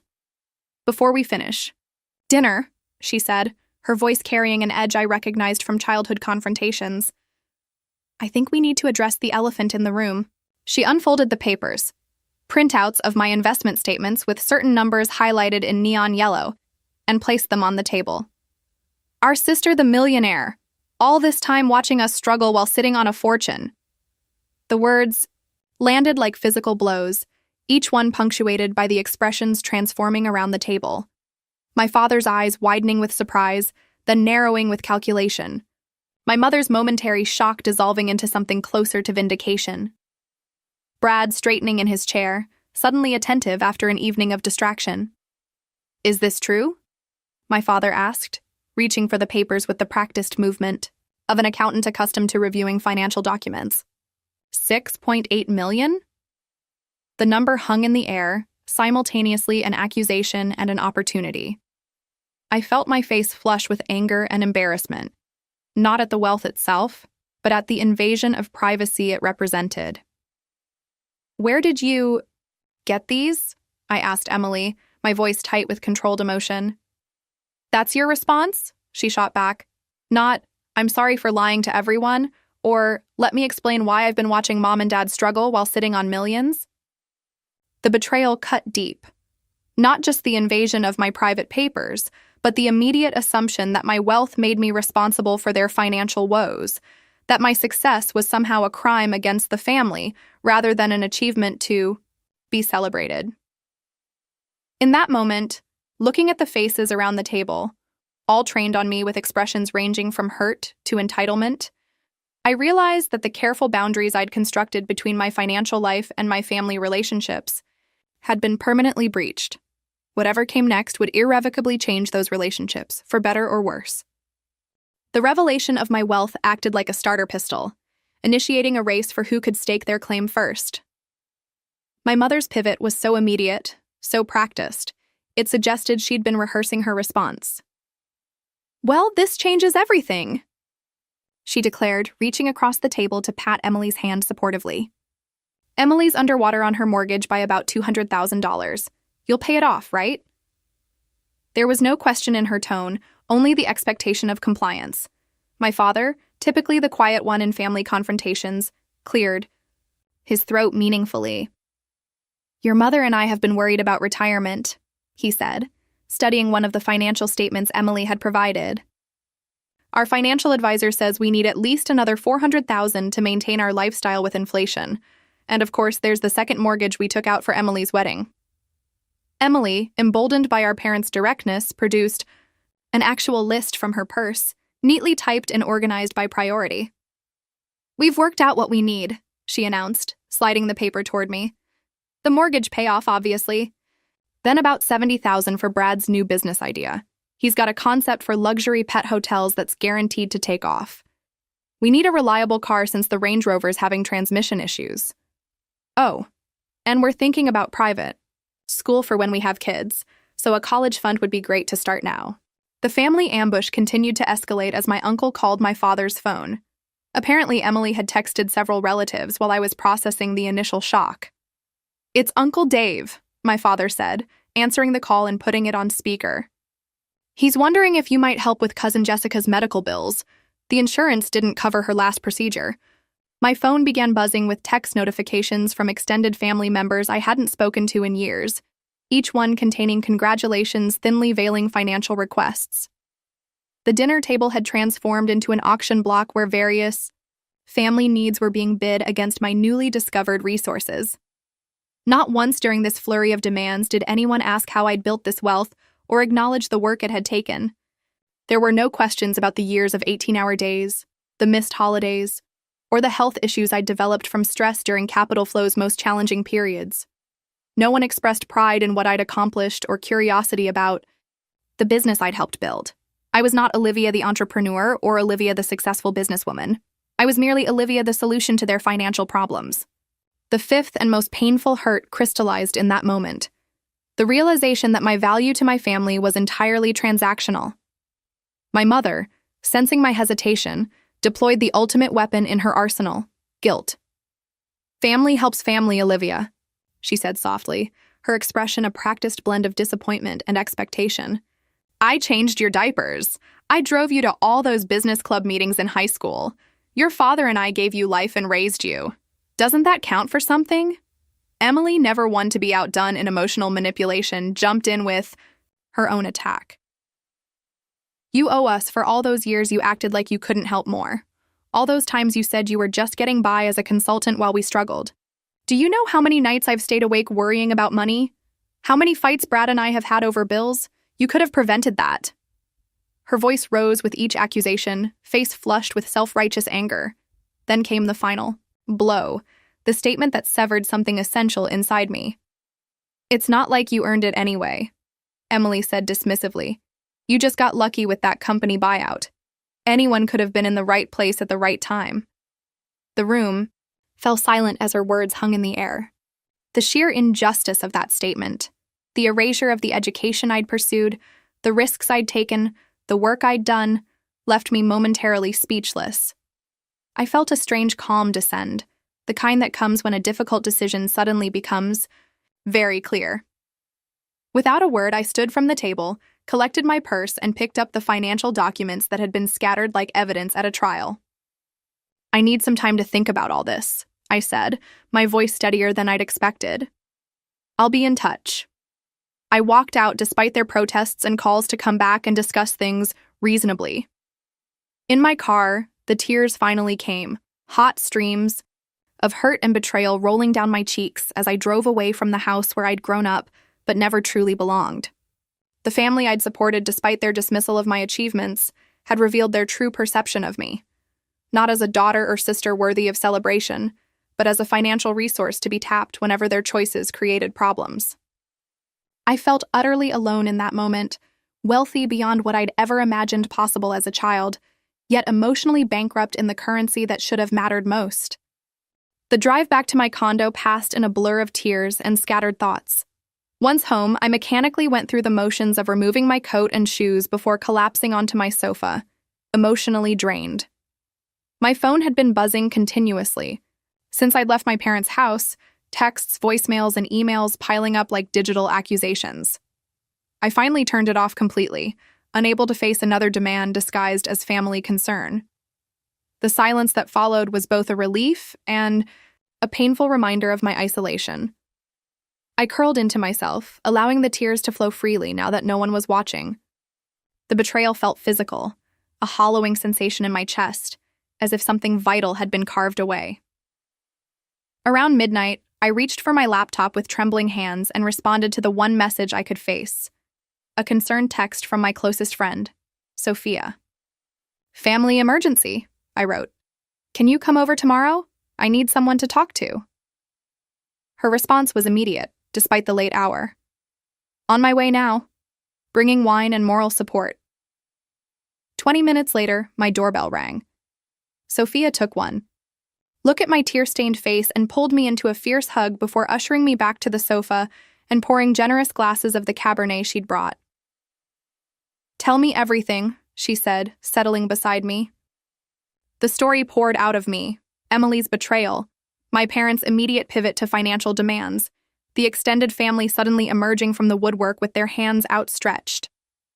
Sophia listened without interruption, her expression growing increasingly incredulous as I detailed the evening's events. When I finally finished speaking, emotionally exhausted, she shook her head slowly. "Olivia, I need you to hear something, and I need you to really listen," she said, taking my hands in hers. "Your money is yours. You earned it. Every dollar. Not through luck, but through years of work that no one in that room tonight could or would have done. Their financial problems are the result of their choices, just as your financial success is the result of yours." Her words were like raindrops in a desert, desperately needed but almost too intense to absorb all at once. "But shouldn't family help family?" I whispered, voicing the doubt that had been planted by years of conditioning. "Isn't that what we're supposed to do?" Sophia squeezed my hands gently. "There's a difference between helping and enabling," she replied. "And there's a difference between asking and demanding. If Emily had cancer and needed treatment, would you help? Of course. If your parents' house burned down, would you help? Absolutely. But paying off a mortgage on a house they couldn't afford? Funding a luxury lifestyle built on poor decisions? That's not help. That's enabling behavior that will never change as long as someone bails them out." We talked until sunrise, dissecting the patterns that had defined my family relationships for decades: Emily's financial irresponsibility and our parents' enabling response, my achievements consistently overshadowed by my sister's needs, the expectation that I would provide support without requiring recognition or gratitude in return. By the time Sophia left, promising to check in later, I felt wrung out, but somehow lighter, as if naming these patterns had diminished their power over me. The weekend stretched before me like empty canvas.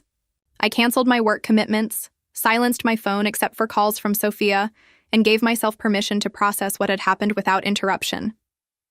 I journaled extensively, filling pages with memories and patterns I'd never fully acknowledged. The trophy gathering dust in my childhood bedroom while Emily's achievements were showcased, the financial help I'd provided over the years, always accompanied by the implied message that it wasn't quite enough, the careful construction of my successful but not wealthy persona to protect myself from exactly the situation that had now unfolded. On Monday morning, I called Dr. Rivera, the therapist I'd started seeing during Capital Flow's most stressful period. She made time for an emergency session that afternoon. "What you're describing is a profound boundary violation," she said after. I'd recounted the dinner confrontation. "But I'm more concerned about the underlying dynamic that made this situation possible. You've been using money as a substitute for the approval you never got from your family. Sending checks instead of setting boundaries. That pattern won't bring you peace, Olivia, no matter how much money you have." Her observation struck with the force of recognition, a truth I'd been circling but hadn't fully faced. My financial success, kept secret from my family, had been both shield and sword, protecting me from their demands while allowing me to maintain a relationship on their terms. But that protection had come at the cost of authenticity and had ultimately failed anyway. "What do I do now?" I asked, feeling simultaneously lost and on the verge of something important. "They're expecting me to solve all their financial problems. If I refuse, I'm the villain of the story." Dr. Rivera's response was measured, but firm. "You need to take control of the narrative. Right now, they're writing the story, one where your wealth obligates you to solve their problems. You need to write a different story, one where your boundaries are clear and your value isn't determined by what you can provide financially." By Wednesday, the constant barrage of messages from my family had evolved from expectant to angry. My mother's most recent voicemail contained thinly veiled threats about being cut off from the family if I didn't step up and do the right thing. My father had sent an email with detailed calculations of how my financial assistance would benefit everyone in the long run. Emily's texts had devolved into name-calling and accusations of selfishness. Each message reinforced the rightness of the decision that was crystallizing in my mind. That evening, I drafted an email to my parents, Emily, and Brad, requesting a meeting at my condo on Saturday afternoon. The message was brief and neutral in tone, offering no hints about my decision but making it clear that I would address the financial revelations and their requests at that time. After sending it, I felt a surge of empowerment. For the first time since the disastrous dinner, I was setting the terms of engagement rather than reacting to their demands. The next 2 days were spent in careful preparation, not just of what I would say, but of how I would present myself and my boundaries. This confrontation would define my family relationships moving forward, and I needed to approach it from a position of strength and clarity rather than hurt and defensiveness. By Saturday morning, I was ready to face my family not as the dutiful daughter or the responsible sister, but as a woman who had built something valuable and deserved respect for more than just her bank balance. At precisely 3 o'clock on Saturday afternoon, my doorbell rang. I took a deep breath, smoothed down the crisp white blouse I'd paired with tailored black pants, my power outfit, the one I wore to important business meetings, and opened the door to face my family. Their expressions as they entered my condo spoke volumes. My mother's eyes darting around to assess the value of everything in sight. My father's uncomfortable shuffle as he noted the view of Lake Michigan from my living room windows. Emily's barely concealed resentment as she took in the tasteful but clearly expensive furnishings. Brad's awkward attempt to appear casual while mentally calculating square footage and property values. "Please sit down," I said, gesturing to the arranged seating in my living room. I remained standing, a deliberate choice to establish the dynamic of this meeting. My family settled onto the sofa and armchairs, an expectant silence filling the room. The coffee table between us held a single folder and a pitcher of water with glasses. No snacks, no coffee, nothing to suggest a social gathering. This was a business meeting, and I would conduct it as such. "Thank you for coming," I began, my voice steadier than I had expected. "I've had some time to process what happened at dinner last week, and I want to address it directly. Yes, I am financially successful. Yes, the figure Emily discovered is accurate. What I want to talk about today is how we got here and where we go from here." I opened the folder and removed several photographs, old snapshots I'd collected over the years. Me at 12 with my dog-walking business flyers. Me at 16 with my business competition trophy. Me during my college graduation, standing alone while other families clustered around their graduates. Me in the tiny first office of Capital Flow, surrounded by empty coffee cups and takeout containers at 2 a.m. This is the journey to that number you're all so focused on, I said, laying each photo on the coffee table. It started with a 12-year-old girl who saved her dog-walking money while her parents were busy with her sister's dance recitals. It continued with 16-hour workdays and countless sacrifices. I looked directly at each family member as I continued. The money you're now asking me to share wasn't inherited or won in a lottery. It came from years of work that none of you noticed or valued. I went without salary for 8 months during our startup's most challenging period. I developed stress-induced health issues that I'm still managing. I sacrificed relationships and personal milestones because building something sustainable was important to me. The room remained silent, their expressions a mixture of discomfort and stubborn expectation. I turned to address each person individually, starting with Emily. "You went through my personal papers and violated my privacy," I said, holding her gaze steadily despite her attempt to look away. "You've made choices to live beyond your means repeatedly, and you've never faced consequences because someone, usually our parents, occasionally me, has always rescued you. You said I just got lucky, erasing years of education and hard work that built the foundation for that luck to matter." Emily's face flushed with anger, but before she could respond, I turned to my mother. "You've always enabled Emily while expecting me to be responsible. When I achieved something, you barely acknowledged it before pivoting to what Emily needed. You've never shown interest in my successes, only in what I could provide. You remortgaged your retirement security for Emily's wedding and luxury home, then expected me to solve the financial problems that decision created. My mother's lips pressed into a thin line, her eyes narrowing with indignation, but I continued before she could interrupt. "And Dad?" I said, turning to my father, whose gaze dropped to his hands. "You've stood by and watched this dynamic play out for years without intervening.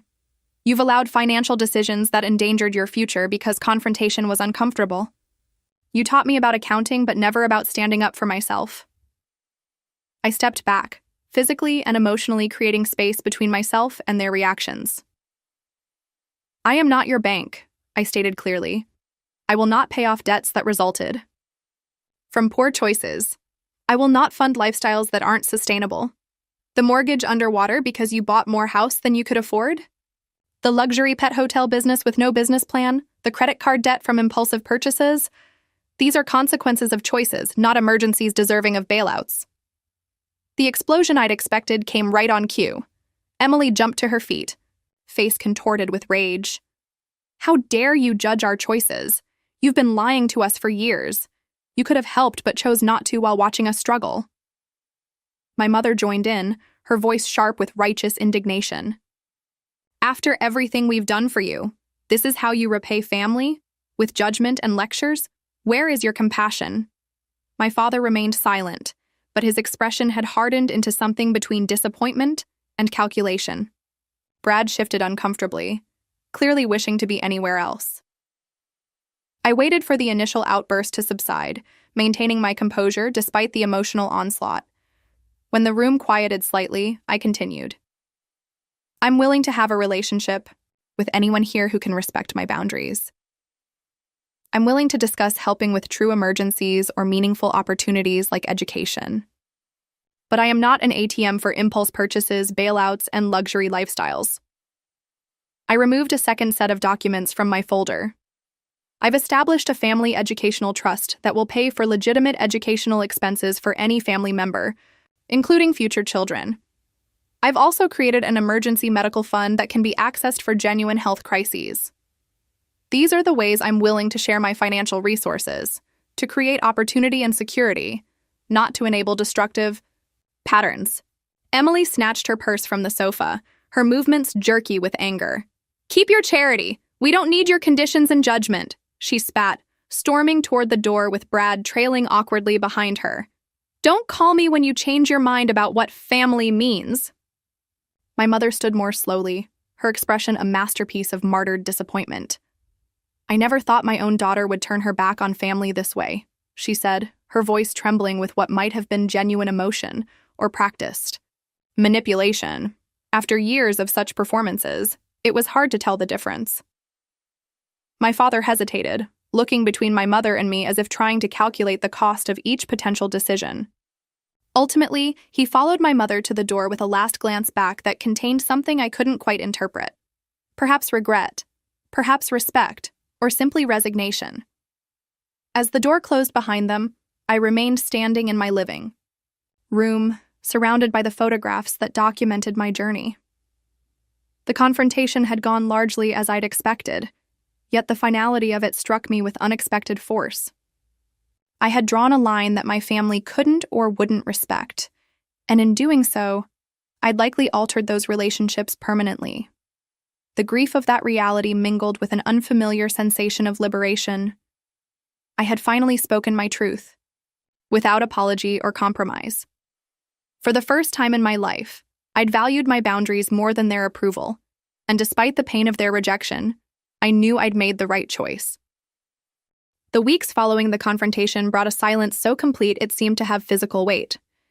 No calls from my mother with thinly disguised requests for financial assistance. No texts from Emily announcing her latest crisis. Even the extended family members who had emerged from the woodwork upon learning of my wealth retreated back into the shadows when word spread that I wasn't distributing funds as expected. The silence wasn't entirely peaceful. It carried the ache of absence, the grief of relationships fundamentally altered. There were moments when I reached for my phone to share a small triumph or ask about a family tradition, only to remember the chasm that now existed between us. Dr. Rivera helped me navigate these moments, reminding me that grief for relationships that have changed is normal and necessary. "You're mourning the family you wished you had," she explained during one particularly difficult session, "not the family that actually exists. That's an important distinction." Despite the emotional complexity of this period, I found myself experiencing an unexpected sense of liberation. Decisions about my time, my resources, and my priorities were now truly my own, unencumbered by the weight of unspoken family expectations. I deepened my friendship with Sophia, who had stood by me throughout the confrontation and its aftermath. We began a Sunday brunch tradition, sharing achievements and challenges with the kind of mutual support I'd always craved from family. I expanded my circle of authentic relationships, people who knew my financial status but valued me for my character, insight, and companionship rather than what I could provide. 3 weeks after the confrontation, I met with Aaron Goldstein, a financial advisor specializing in wealth management for first-generation affluent clients. "Many of my clients struggle with similar family dynamics," he told me. "The person who creates significant wealth often faces unique challenges in establishing boundaries with family members who don't understand the journey that led to that wealth." Together, we created a structured giving plan that aligned with my values, education, entrepreneurship, and emergency security, while establishing clear boundaries around impulse requests and lifestyle subsidies. I formalized the family educational trust and emergency medical fund I'd mentioned during the confrontation, ensuring they would be available regardless of the current state of our relationships. Beyond family considerations, I expanded my philanthropic efforts through the foundation I'd established. Working with educational experts, we developed a comprehensive scholarship program for young women entrepreneurs from middle-class backgrounds, girls who, like me, had the drive and vision but limited financial resources or family support. The first cohort of scholarship recipients filled me with more pride than any investment return ever had. The foundation work provided purpose and perspective, reminding me that the true value of wealth lay in its potential for positive impact rather than status or acquisition. The first crack in the familial silence came 6 weeks after the confrontation. My father called on a Tuesday afternoon, his voice hesitant on the line. "I've been thinking about what you said," he began, the words coming slowly as if each required conscious effort. "About standing by and not intervening, about endangering our retirement for Emily's choices." We spoke for nearly an hour, the longest, most honest conversation we'd had in years, possibly ever. He didn't apologize directly, but his acknowledgement of the patterns I'd identified felt like a significant step. "Your mother and I have been talking with a financial advisor," he said near the end of the call, "trying to figure out how to secure our retirement without expecting you to solve it for us." The awkward olive branch touched me more deeply than I'd anticipated. "I think that's really wise, Dad," I replied, careful not to overwhelm this fragile new connection with too much emotion. "If you'd like, I could recommend someone who specializes in retirement planning." My mother maintained her distance longer, her pride apparently wounded beyond quick repair. When my birthday arrived 2 months after the confrontation, I received a card in the mail, store-bought, with a generic message inside and a stiff "Love, Mom" beneath it. Not a full reconciliation by any means, but a small acknowledgement of my continued existence in her life. Emily proved the most resistant to the new boundaries. Her text oscillated between anger, still playing the victim with your millions, and thinly disguised attempts to circumvent the boundaries I'd established. "Not asking for money, just wondering if you'd co-sign a loan for Brad's business." I responded consistently, acknowledging the former with silence and the latter with clear, firm refusals. 6 months after the confrontation, my parents invited me to dinner. "Just us," my father specified on the phone. "Emily and Brad have other plans." The evening was tentative, conversations carefully navigating around sensitive topics, but it represented progress nonetheless. My mother actually asked about my foundation work, showing more interest in my professional life than she had in decades. My father mentioned they'd downsize to a smaller house, a practical financial decision that suggested they were indeed taking steps toward self-sufficiency. As dessert was served, my mother cleared her throat. "We're trying, Olivia," she said, not quite meeting my eyes. "This is unfamiliar territory for us." It wasn't an apology, but it was an acknowledgement that change was necessary and underway. "I know, Mom," I replied gently.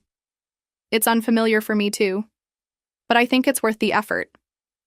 Not all relationships healed at the same pace or to the same degree.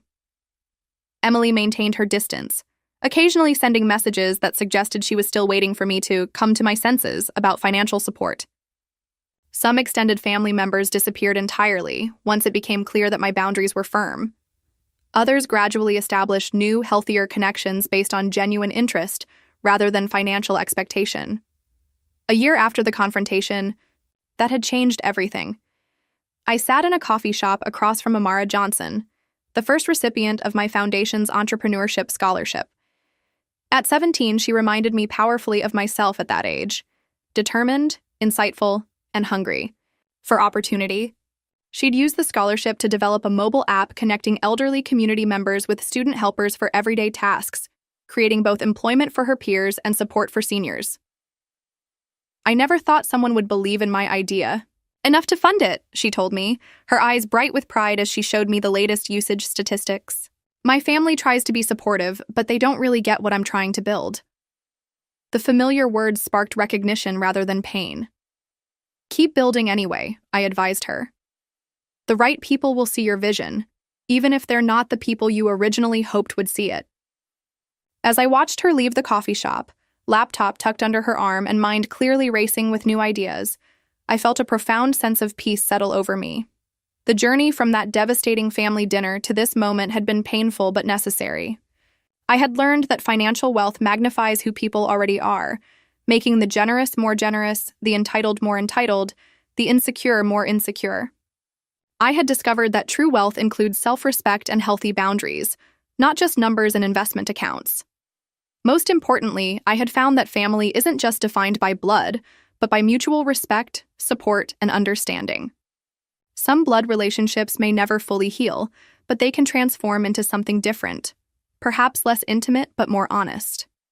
And we can build chosen families that provide the recognition and support our birth families cannot. Walking. Home through the autumn afternoon, I reflected on the strange path that had led from my childhood dog walking business to this moment. The wealth I'd built had cost me certain illusions about family relationships, but it had given me the freedom to define success on my own terms, not through external validation or approval, but through impact, authenticity, and self-respect. In the end, that freedom was worth more than any number in my investment portfolio. What would you do if a family member suddenly exposed your financial success to others who immediately saw you as their solution? Would you set firm boundaries like Olivia, or would you approach the situation differently? I'd love to hear your thoughts in the comments below.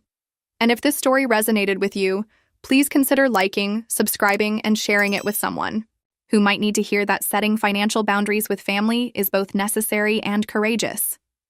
Thank you for coming on this journey with me today, and remember, true wealth isn't just about money in the bank, but about having the courage to define your own worth beyond what you can provide to others.